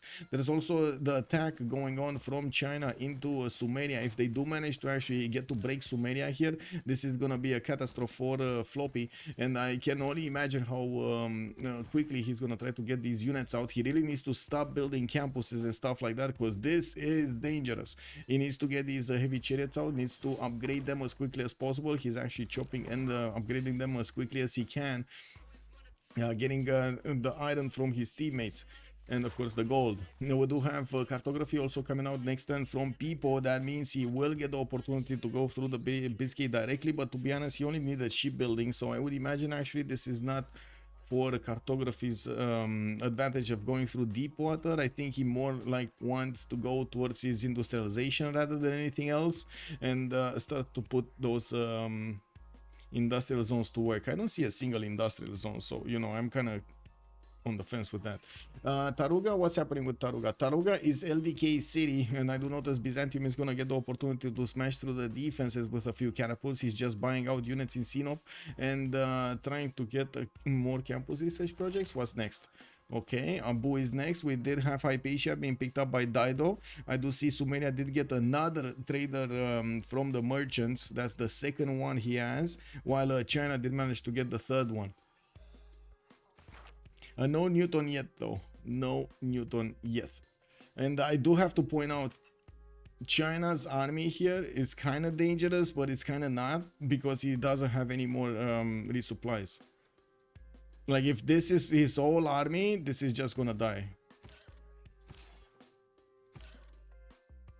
It is strong, though. Don't get me wrong. It is quite strong. And he's still gonna get some pillages, which, again, it's pretty good. Let's see if he's gonna manage to break through. Okay, we got industrial zones coming around here, getting 110 from Phoenicia, 200 points of production. Still not big enough in science, 124 points, but it's good. Mongolia is starting to send a few units through the north part, dragging away the Phoenician defense towards the east, and of course making space for Mongolia to go through from the north, direct north. Since Mongolia did notice that China actually has units moving towards Sumeria, he's actually going to force China to put up a new defense to the north, catching him with his pants down here with his army deployed, and without that much of a defense in the north part. Now with Sumeria managing to start to trade with Chinese units, as you can see, we do have quite a few Sumerian units dying on the battlefield. The city of Ur is being placed under siege. That city is gonna get the ancient walls in 6 turns. Not gonna be fast enough. Might actually just fall because of it. We do have Nippur getting the ancient walls next turn, and of course Sumeria, I do notice he kind of ran out of units.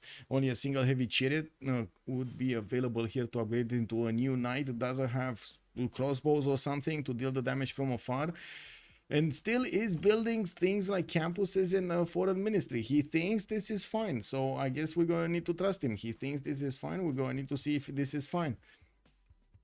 Mongolia getting into the borders of China will manage to do the damage against the city of Jiaodong. Looks like that city might actually fall if China is not quick enough to get the walls. No, it's fine. He's gonna get the walls. By the looks of it, Mongolia is a turn too late. The Mongolian units will still do the damage against these Chinese swordsmen and the crouching tigers. They can two-shot the swordsmen and triple-shot the crouching tigers quite easily. Not to mention these knights are gonna manage to easily go through the crouching tiger strength. We do have a wave of courses also getting ready and prepared in Ulaanbaatar. He's gonna get his castles next turn and will have the opportunity to upgrade.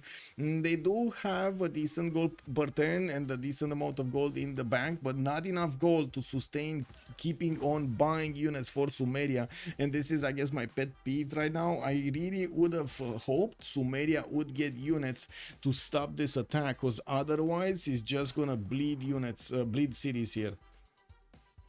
He needs to respect his opponent. He really needs to respect his opponent. Okay. How far away is people from getting calves? Imagine calves going against France. France is 128 science, people 131. Okay, we got more culture there. Definitely a lot more production. 131, 92, 250 points of production with 175 points of faith. It kind of looks unstoppable. Your mechanized infantry is 98 or something. Yeah.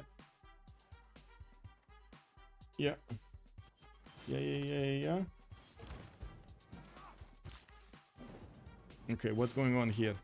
Builder got taken, walls go up, but Mongolian Kesheks are still going to need to do the damage against these units to secure the kill. We do have Mongolia also sending some units to the east side, a knight to see what's going on there, poke through the fog of war to see what Phoenicia is doing. Phoenicia scrambling to get his walls up to keep his cities alive. I do notice in the north we do have the Mongolian horse managing to get through the borders and see what's happening here in the cities of his opponent. I would imagine he could just go onto the stone tile and pillage it regardless of what's going on here, because these units of Phoenicia are just going to be too late to get in there. France is in for a rough time. Yes, France is in for a very rough time. Byzantium still didn't get his full hippodromes going. He's also going to take out Taruga as a city-state that helps out LDK, his opponent, to get some extra stats there. LDK will manage to do more damage against his opponent, and it looks like, wait a second, it looks like he's going back. Whoa. He really doesn't like that he's getting attacked by Mongolia, and now he's forced to get coursers out to defend his north. You can see he's pulling units out from each of his cities so he can actually have enough units to stop Mongolia attacking him. It's still a bit of a surprise, and I'm pretty sure they would have expected for Mongolia to go against Phoenicia here, but I guess the timing was just right. When Mongolia was getting his units towards his opponent, China moved his army out of his borders and started attacking Sumeria. So they knew the army is not there to reinforce. Did Theodora get more taxi? Yes, he got +4. Either, yes, MVP post strikes again. Salty, hello there, ma'am. Good enough. But I gotta say, LDK here lashing out as hard as possible. Unfortunately, it's still a hard road for him ahead. 223 production. We do have Malm on 210. Lucario himself is on 176. No member here from the Sharks he's gonna have under 100 production. 3 of them are about 200 with 2 above. Okay, is this city gonna fall? I don't think so. I'm pretty sure Mongolia will just chip away the units of China, like one by one. Just keep killing his units. Maybe pillage some tiles. He does have a campus, a commercial to pillage, another mine over here, the Amber. Should be fine. Like, while he's getting more knights and getting this secondary attack going from Ulaanbaatar. Yeah, there we go. So that's one trader, campus pillaged, commercial pillaged, mine on the amber. Let's go. He actually is gonna get the help from the road, you know, to get faster on the mine.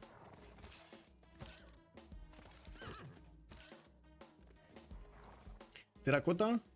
No, not yet. We do have another spy from Coca-Cola, and I do have to point out he still doesn't have a spy in lands for China, so he doesn't get any extra intel on his opponent. While I do see China does have a spy in his territory.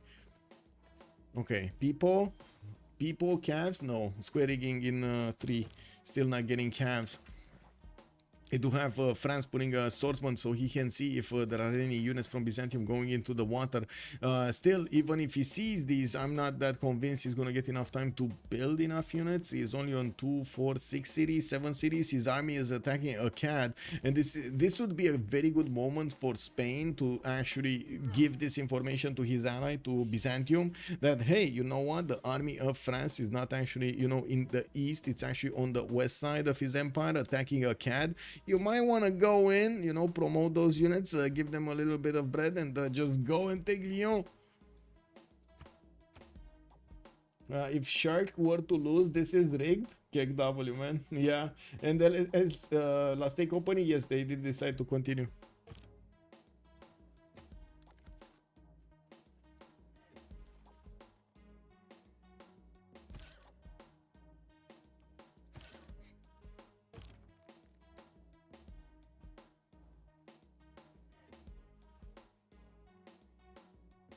Okay, so Taruga still not dead. Byzantium will take it out next turn though, and I'm actually quite curious how much science LDK is gonna lose because of the loss of Taruga and his teammates also. We still have Anshan and Fez, but they're both Shark states. Yeah, we got Shark states here, Anshan and Fez. Ecstasy is gonna keep Zanzibar. Antananarivo is another Shark state. Wait a second, they have all of them?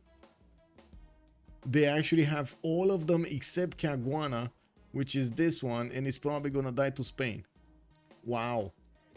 Wow, that's a lot of city-states. So you can imagine Diplo victory is just around the corner for the Sharks, but it's gonna take so long. If he doesn't get this attack going against France, this will prolong the game significantly. Okay, let's see what Mongolia is gonna do here. Significant units, a lot of knights going in. Zhao Dong actually did manage to lash out, and it looks like some of the Mongolian units are going towards the borders of Phoenicia. This is so much chaos generated by one Civ. While he's dragging all of the military of China towards the east side, another army swings in from the northwest of Chinese territory and is starting to attack the main tiles of China. We do have the Mongolian units with actually enough movement to go and wrap around the city of Shenyang here. Ooh, this would be quite funny if he does manage to actually take away Chinese cities from the middle. Can you imagine? Wow. Okay, Mongolia did get pushed back from Phoenicia's territory. A CAD is gonna go down. No, not distant though. I do see Byzantium is starting to actually reposition his units and go towards the north, where France does have a single courser trying to fend off attacks here. We do need to wait a few more turns for Byzantium to actually get in there. With another spy coming out from Yasadarapura and Byzantium getting his apostles going, we do see he's getting quite a few hippodromes also from his cities, giving him a lot of free units. Forbidden City in 6 turns in Constantinople, a wave of shipyards in his territory is gonna also beef up his production capabilities. Already on 280 production, significantly higher than everybody else in the game, including his teammates. We do have him with 178 science, keeping up with the best of them in the science department, even without a free inquiry golden age. He's the monumentality, and he has these stats. Is the KHN, good evening sir, and welcome. Scrap go new plus, let's go. Yeah, well, let's see what's gonna happen. Let's see what's gonna happen. Okay, Sumeria did couple his economy with Byzantium, now managing to also give Byzantium 109 gold a turn, 152 on floppy, and Ecstasy is gonna be on 112. Tiania, good evening, sir. Is it not GG yet, or they have winning condition? That's a good question, and we're still waiting to see what exactly is gonna happen. Maybe there are some extra rules we don't know about, as in maybe they're not allowed to CC before a certain something happens. I'm not aware of an extra rule, but maybe somebody from chat can tell us. Does somebody know the Coupe de Fleurs rules?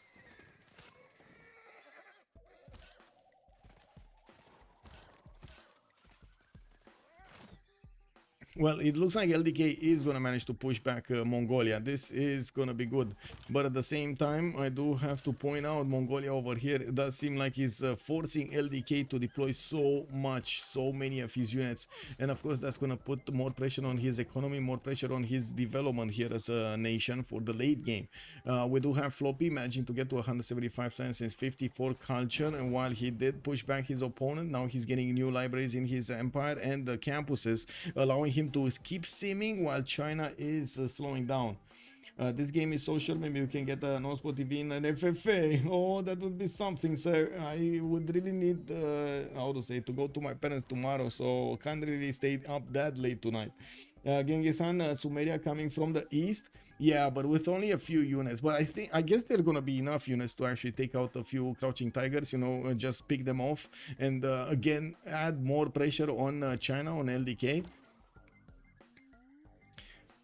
I also noticed Mongolia hasn't kept really building units here. Has a few of them, but he still is trying to sim in behind all of this, starting to put quite a few coursers down and getting new traders out from a few cities. Keshiks coming out from the north and moving them towards the borders of China as quickly as possible.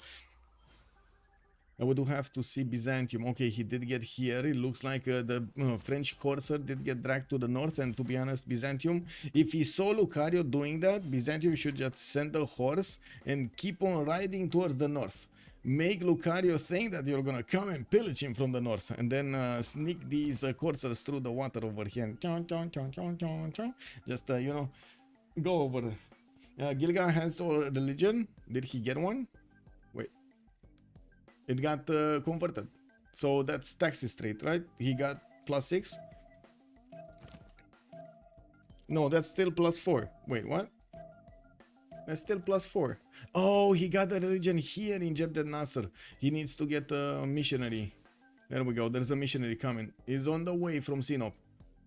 We do have also Forbidden City coming up in 5 turns, or maybe next turn. There is a builder available to chop, and I do see Habub is making an impression here in Ansira, dropping down one of the jade tiles. I guess he didn't like that jade.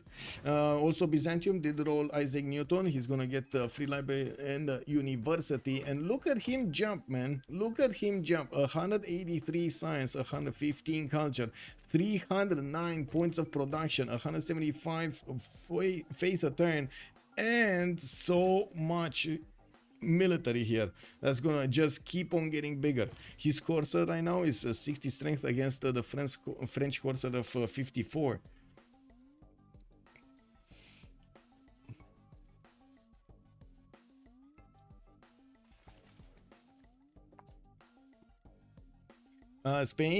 Spain. Wait, let me see what is Spain doing. First of all, looks like he's getting a wave of builders. Colossus is probably eyeballing that next golden age. I do see he keeps on building up his shipyard count, and he's getting his square rigging in 1 turn. Did he actually get the religion? I don't see him having a religion here in Valencia. There's still 2 religions available for them to establish, so I would imagine he is gonna get it soon. But how soon? I have no idea. I guess not soon enough if he's not gonna get the projects. He needs to get the projects. And he probably wanted to finish the shipyard before he's gonna start doing the project, so he has the maximum output there of production. These units of Byzantium are gonna start chewing through the French defenses, and quite a few of his tiles. Not gonna let Lucario himself do the simming here, even though Lucario was just getting up there in the science screen. He might need to well, switch all of his units towards defense, because these units of Byzantium are not gonna fool around. They're really not gonna fool around. They're gonna get in there, they're gonna pillage everything, they're gonna rip apart even the walls from the houses and get it back to their cities. Oh my god, not a single drop of salt is gonna remain over here in the cities of France. Yeah, still no religion, Gelukshan from Spain, unfortunately. Mongolia lost the majority of his army to China, and I do have to point out this is dangerous. China has a significantly bigger army right now. Yes, he can't really move out of his borders, but he keeps on building these guys every other turn. Pembrasian voice golden age for Yongle. That science is his. Yes, we're gonna lose a bit of culture, not gonna be that big of an issue. And I do notice Mongolia just didn't have a spy on China. I think it was a big mistake to attack into China, honestly. I think it was a big mistake. They should have really attacked into Phoenicia, the weakest one over here that doesn't have a military alliance. That was the thing. China did get the Corsair Corps. That's going to be a strong enough unit to fend off attacks here in the north. And I do notice the moment Mongolia doesn't have enough remaining units. We do have Sumeria also keeping on the sim, getting his spies out. Army of builders is coming around from each of his cities. And I do notice he still needs more production, but he did manage to get that science number up. 200 is pretty good. Did not get to his ballistics though. Whoa. So didn't get industrialization and didn't get ballistics. Gilgamesh here does seem like he's a bit far behind. A bit far behind on LDK. LDK gonna get ballistics next turn. Gonna get these cuirassiers and will have significantly more units than Sumeria. This is actually very dangerous for Sumeria. Okay, horses from Byzantium are starting to get going into the borders of France. He is much faster than the general can move, with the horses benefiting from 5 movement or 6 movement when they're next to the general. This is a very fast unit. We do have more of them also joining the fight here, getting a few knights in there in the north, and I'm pretty sure he's gonna try to take out cities. We do have Byzantium putting a spy in his opponent's cities and benefiting from the extra intel on opponent's movements. Ich weiß nicht. Good evening, sir, and welcome. Good Abend, my hair. Is someone dead? Yeah, it's we did have Khmer in the game also on the side of Last Day Company. He didn't make it. Yeah, he didn't make it, man. I mean, you know, it was one of those days, very hot outside. He was moving around his house. He was going towards his friend's house, and then he saw in the window, oh, scream. And he thought to himself, wait a second, you know, it's hot outside, there's an ice cream parlor over here, let me stop. My friend will definitely understand that I'm gonna stop for ice cream. Right? Yeah. And, yeah. Sumeria is dead when Mongolia don't attack China. Okay. So just to put it back, Sumeria would have died if China wasn't attacked by Mongolia. Okay.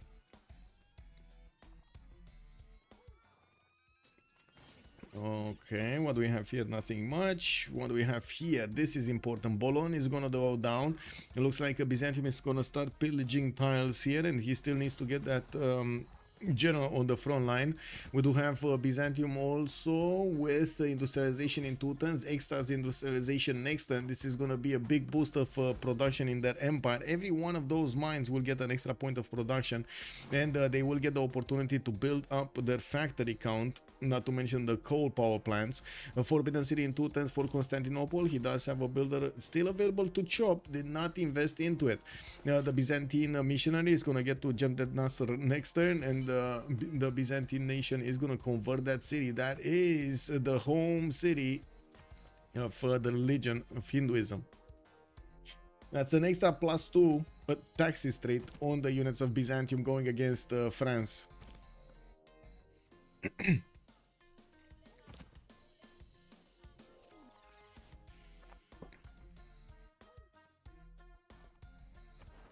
City-states. Looks like Anshan and his feds are still there. Kiaguana, Lucario. I didn't see that big of a drop, by the way, in LDK's empire when Anshan went down. So, you know, it's still fine. Well, Anshan, when Taruga went down, or whatever the city-state was to the north of Sinop. We did have a Mausoleum of Halicarnassus being placed down from Nicomedia. No new cities in between the Byzantine nation and the Khmer one. I'm pretty sure he's the good number of cities anyway. He's also the highest science in the game for some time, 204 and 125 culture in the text. In the total side, you do see that he has 400 more science than Malm on the same science turn.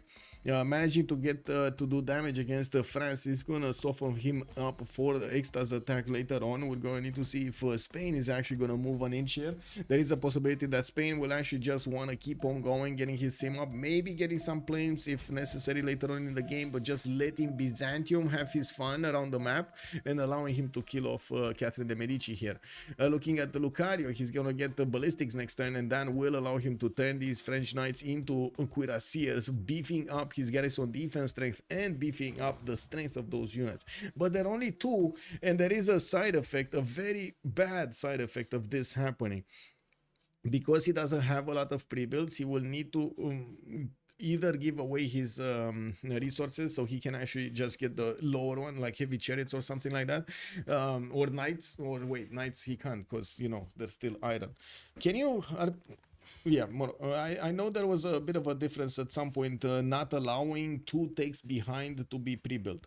But anyway, we do have him unfortunately needing to spend way too much production on these cuirassiers to get them out of his cities. You can see even field cannons are coming on like 4 turns.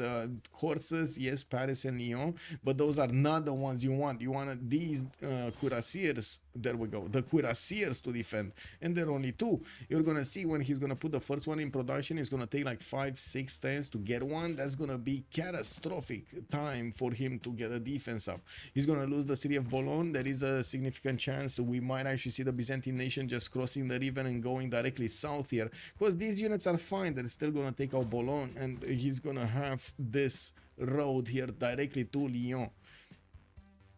You also need to see how quickly people can actually get to calves or a stronger unit to actually attack his opponent significantly, or I should say do damage significantly. Okay, looks like Chinese units did manage to push back the Mongolian attack against Bologna, and now with cuirassier corps available here for him to defend, it's fine. He has also ballistics, so you know, field cannons are gonna be a thing. Factories coming up from Byzantium. He did manage to get 424 points of production with 212 science. We're 6 turns out from the next World Congress, and the players will want to snipe that Reform the Coinage Golden Age. People is 3 points out from getting it, and he's the only one in the game going that way. Yeah, we do have also Valencia about to be converted by Byzantium units. At the moment, Byzantium is on a +4 combat strength from the Taxis trade, but he's gonna get to +8, gonna get to double it next turn. He's gonna convert these cities soon. Or is it next turn? Is it next turn? It should be next turn, right? There should be next turn enough conversion here in Jemdet Nasser to flip it back to Byzantium.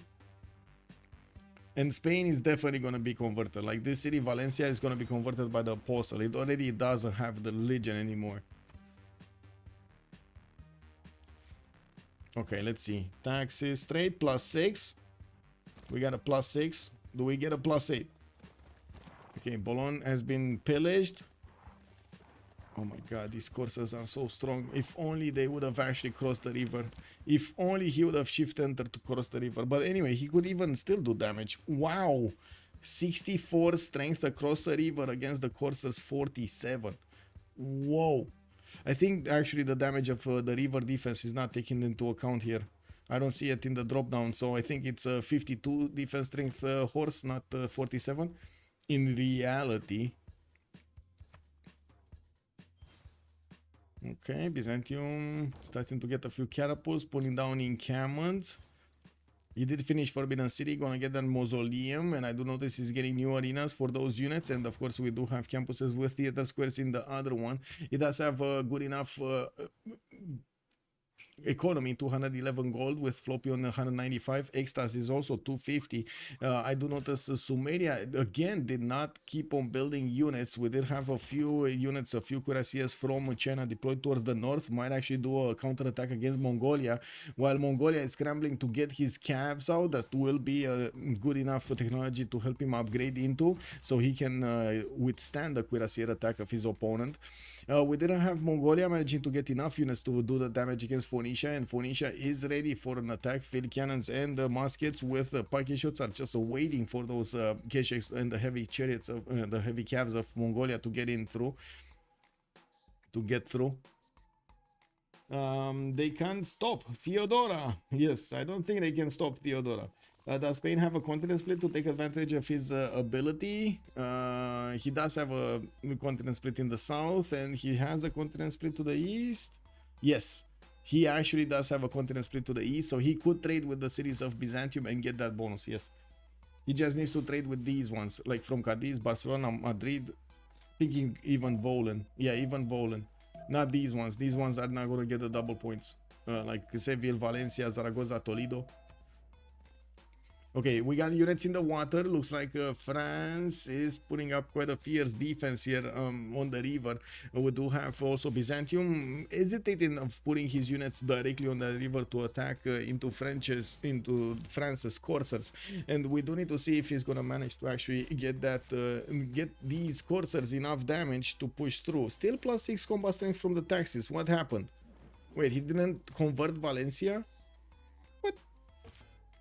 He didn't come. Oh, wait a second. Valencia didn't have a religion. Oh, that's what happened. Didn't have a religion. Never mind. I thought he already has it and he put it down. It did not. Foreign Ministry in Madrid in 2 turns. I do notice France is not really doing anything to the south. And I do see Byzantium at the moment. Unfortunately, well, these units are not going to be powerful enough. Ooh, wait a second. Maybe I'm speaking too fast here. It does seem like the cuirassier might actually fall to the coursers. Lol. Kick W, man. Kick W. Floppy gonna get industrialization. We do have him on 271 production, definitely much higher than LDK, and he does have more science than him. Not to mention gonna get new commercials for the extra gold. There isn't that much gold on Last Day Company, but I do see a decent amount, like 63, 90 and 123 are definitely not numbers you wanna ignore. You do have the upgrades from China into the north, and with the calf course, he's gonna significantly do damage against Mongolia's defenses. I do see calves are coming out from Mongolia's cities, and yes, new orders are gonna be built. He will need to get them into the front line so he can stop the counterattack of China against the city of Keshkar.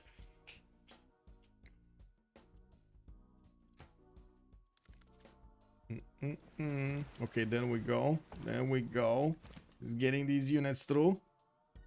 Is this gonna be a love tap? Last second. Is this gonna be a love tap? I think it's gonna be a love tap. What does chat think? Is this gonna be a love tap?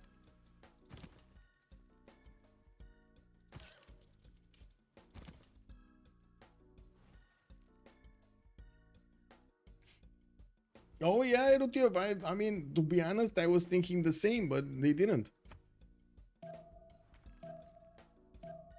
They wanted to exhaust all opportunities to get the win, right? And there was another opportunity for their opponent. Like, there were opportunities for them to make mistakes. For example, Floppy was about to go down to China, or at least significantly slowed down by China here when he got attacked. China needed to find Mongolia to actually stay alive here. But now it does seem like they did manage to get to the same tier unit, and it doesn't seem like any of them are gonna have advantage against each other here. We do need to see Theodora's advantage. This is the most important one. Oh, he bridged through. He got through. We got people getting into the borders here of France, and Lucario himself is gonna have a Byzantine problem. We do have +6 combat strength here from these units. They're strong enough to go against cuirassiers. The Knights of Byzantium with a jar, strong enough to go against cuirassiers of his opponent. Just wow. Toulouse is gonna get a field cannon. That's gonna be good to do the damage against the Byzantine units, but we do see an army of heavy chariots getting ready here in the main cities of people, and the question is, where are these going? Is he gonna put them on the east? Because it kind of looks like he's putting them to the east side, and I'm curious, what is he doing with them? Yeah, there we go. He's moving them southeast. He's actually, oh, I see, he's gonna kill China. He's gonna be like, hello, we came for the party. Can you show us to the tequila shots? We want some tequila shots. Are there in China territory? Yes, we heard that's China territory over there. Let's go. Tequila shots for all of the Byzantine nation. Yeah. You know how you go to the clubs and you see like, oh, anybody from Germany in the house? Woo! Anybody from France in the house? Woo! And that's gonna happen in Chinese territory. Any Mongolia in the house? Woo! Any Byzantium in the house? Yay! Yeah, too many fronts and too far, isn't it? Yeah, for who? For Byzantium? As in to kill everybody? Maybe. Canapesh, good evening, sir, and welcome. You're looking for the first moves of France, of Byzantium here in the lands of France, I guess, right?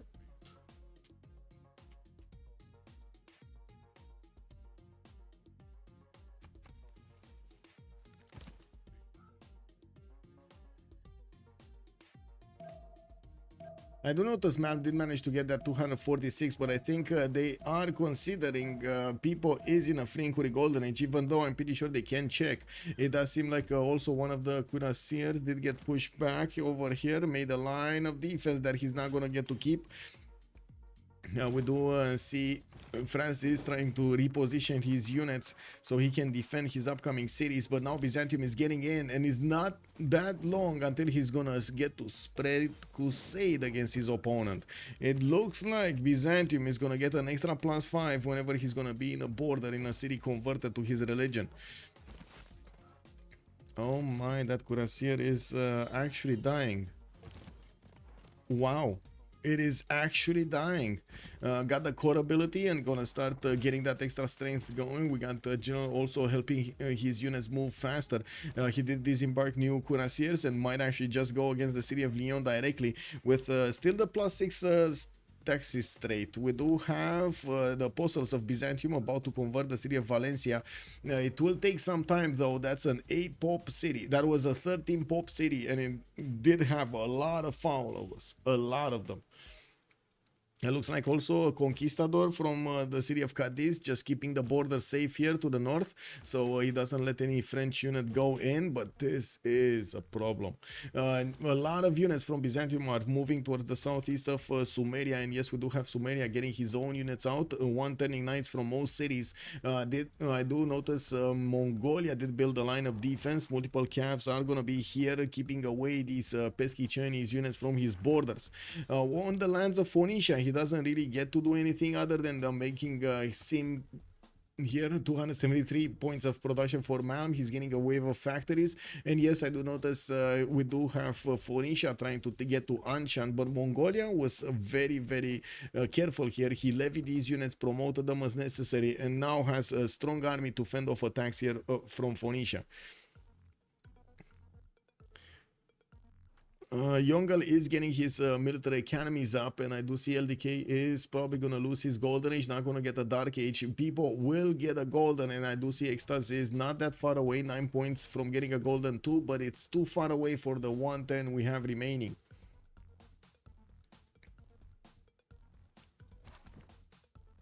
I mean, if Yongle kind of saved himself, they kind of need to figure out a way to save Lucario. Oh, never mind. He's going to get calves next turn. Wait, is it going to matter? Is it going to even matter if he's going to get calves? I don't think it's going to matter.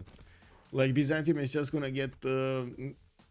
wait, when is nationalism? He's going to get cores, right? Okay, his mercantilism, Lucario? Oh, he has nationalism. Okay, he just didn't core up. Doesn't have enough units. I do see Byzantium just pillaging off the tiles of his opponent, ripping away that science from the grasp of France. I do see he's going to need to be careful with this unit next to Toulouse. Oh, there we go. He finishes the job. No, there we go. Now he finishes the job, and we'll need to get that catapult going into the north so he can start attacking from the hill on the city of Toulouse. We do have the goal being given to France so he can stay alive. Multiple Cavs coming around, and with the damage counters, looks like the Cavs are still not strong enough. They will be the same strength as Corsair cores of Byzantium. Wow, that is not strong enough. We do have 2, 4, 6, 8, 9, 10, 11 units from Byzantium moving towards the southeast borders of Sumeria. And it does seem like Mongolia is managing to keep away a little bit. These units of his opponent, not really. He's actually going to need quite a few more units if he wants to guarantee the defense here. It looks like his calves are taking quite a bit of a beating from the Chinese Cuirassier Corps. I think the problem here is the Chinese Cuirassier Corps has the charge ability activated, and these Mongolian calves are actually fortified. This is a this is something you really need to pay attention to. You should not fortify your units if you have heavy calves, very strong heavy calves with promotions coming against you. Because you will give a basically free +10 against your units. Actually, it's free +6 because you know they equal out. They're gonna call it here GG Kanapish because of Byzantium's attack. Oh, that's a GG here. Yeah, that's a GG from it's a GGL kick or the GG exclamation mark. That's it. We got the Sharks managing to jump from the water, bring those opponents down, and drag them to the depths of the oceans. We're going to need to see if the Sharks are going to manage to go and do the same in the CWC. They do have still quite a few games ahead in the playoffs. I do notice we did have today an amazing game being played out by people from the Sharks, so he did manage to smash through the Khmerian defenses, and he kept on going, getting his units towards Catherine de Medici magnificence. We did have also on the other side Yongle managing to push out every unit that came against him. We have Sumerian units, Mongolia coming in from the north, city-states pushing in. He was getting pillaged everywhere, but no, he stood strong and pushed back. He was also going towards his opponent Mongolia, but still a bit too far away. I do need a bit of time here so I can first of all put in my ear these headphones so I can hear what's going on, and second of all get into a channel so I can actually hear what's going on. Give me a second. Yep, there we go. Choose outcome. We got the Sharks. Okay, let me see, where are they?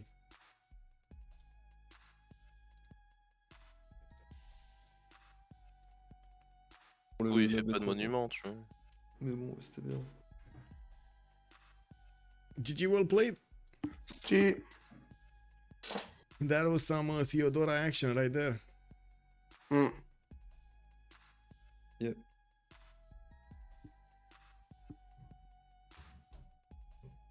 We misplayed with the units early, I think. Of You could pillage everything. oh, because you didn't pillage at the beginning. Yeah. No, it's talking about Khmer, I think. No, Khmer I don't think he pillaged 3 times Yeah. holy sites. Fucked up everything in the beginning. that was so funny with the scout moving from one holy site to the other. He was finishing one, like you're pillaging one, and then he was finishing the other, moving to the other, pillaging that one also. Yeah. Not that fun, but I mean, it was. I don't know, man. There was a slinger. He didn't know where to go. You know, left, right. I was surprised he didn't attack Malm, who lost his military alliance with Mongolia. But I guess you did well because LDK was eating Sumerian cities there.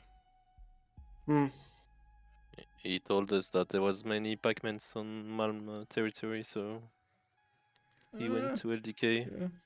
Yeah.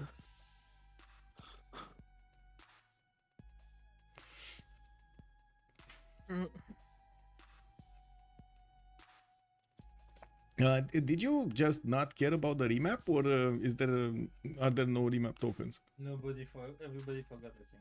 Yeah, we forgot. Yeah, we Okay. forgot. So the map was so good, nobody cared.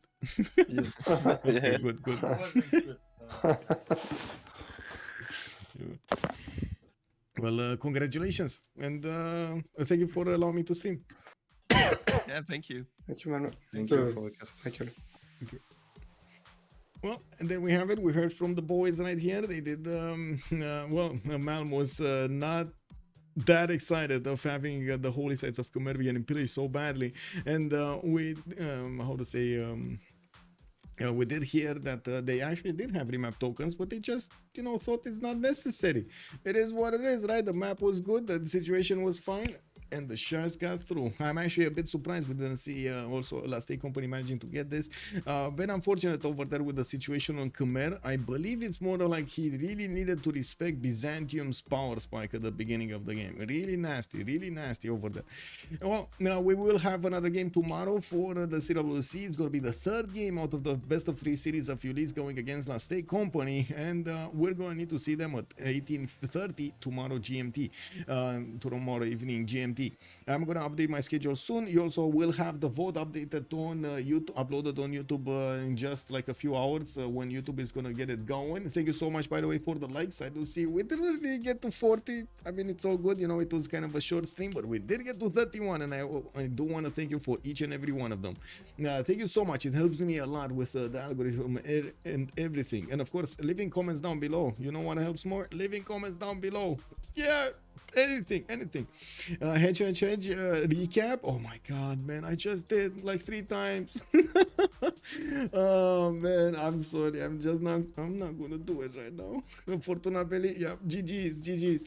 I do want to thank you so much from my heart for putting bread on my table, basically, with supporting me through the subscriptions, through the primes, and of course through the donations. All of the donations until the end of the CWC on PayPal will go towards the prize for the CWC. We are right now at $750, and I do hope we're gonna get to 1,000 before it's end, or of course even more. Hopefully as much more as we can get. Of course, to reward the players. I do want to say we're still thinking about what to do with the Rooster Cup editions, the second edition, and we do have a feedback channel that is quite being discussed right now, exactly how to approach that and what to put over there for the players to achieve, what kind of achievement, what kind of format, and so on and so forth. It's gonna take a while, but hopefully we're gonna have the second series not long from now. I do also want to say, if you want to take a look at my schedule, I do update my schedule on Discord. You're gonna also have 2 channels over there on Discord that do deal with the upcoming game and all of the games from that particular week, and of course the history. Have a great evening, and I do hope we're gonna see each other next time tomorrow 18:30 for Ulysse going against Last Day Company in their third game, the decider of the series. Bye.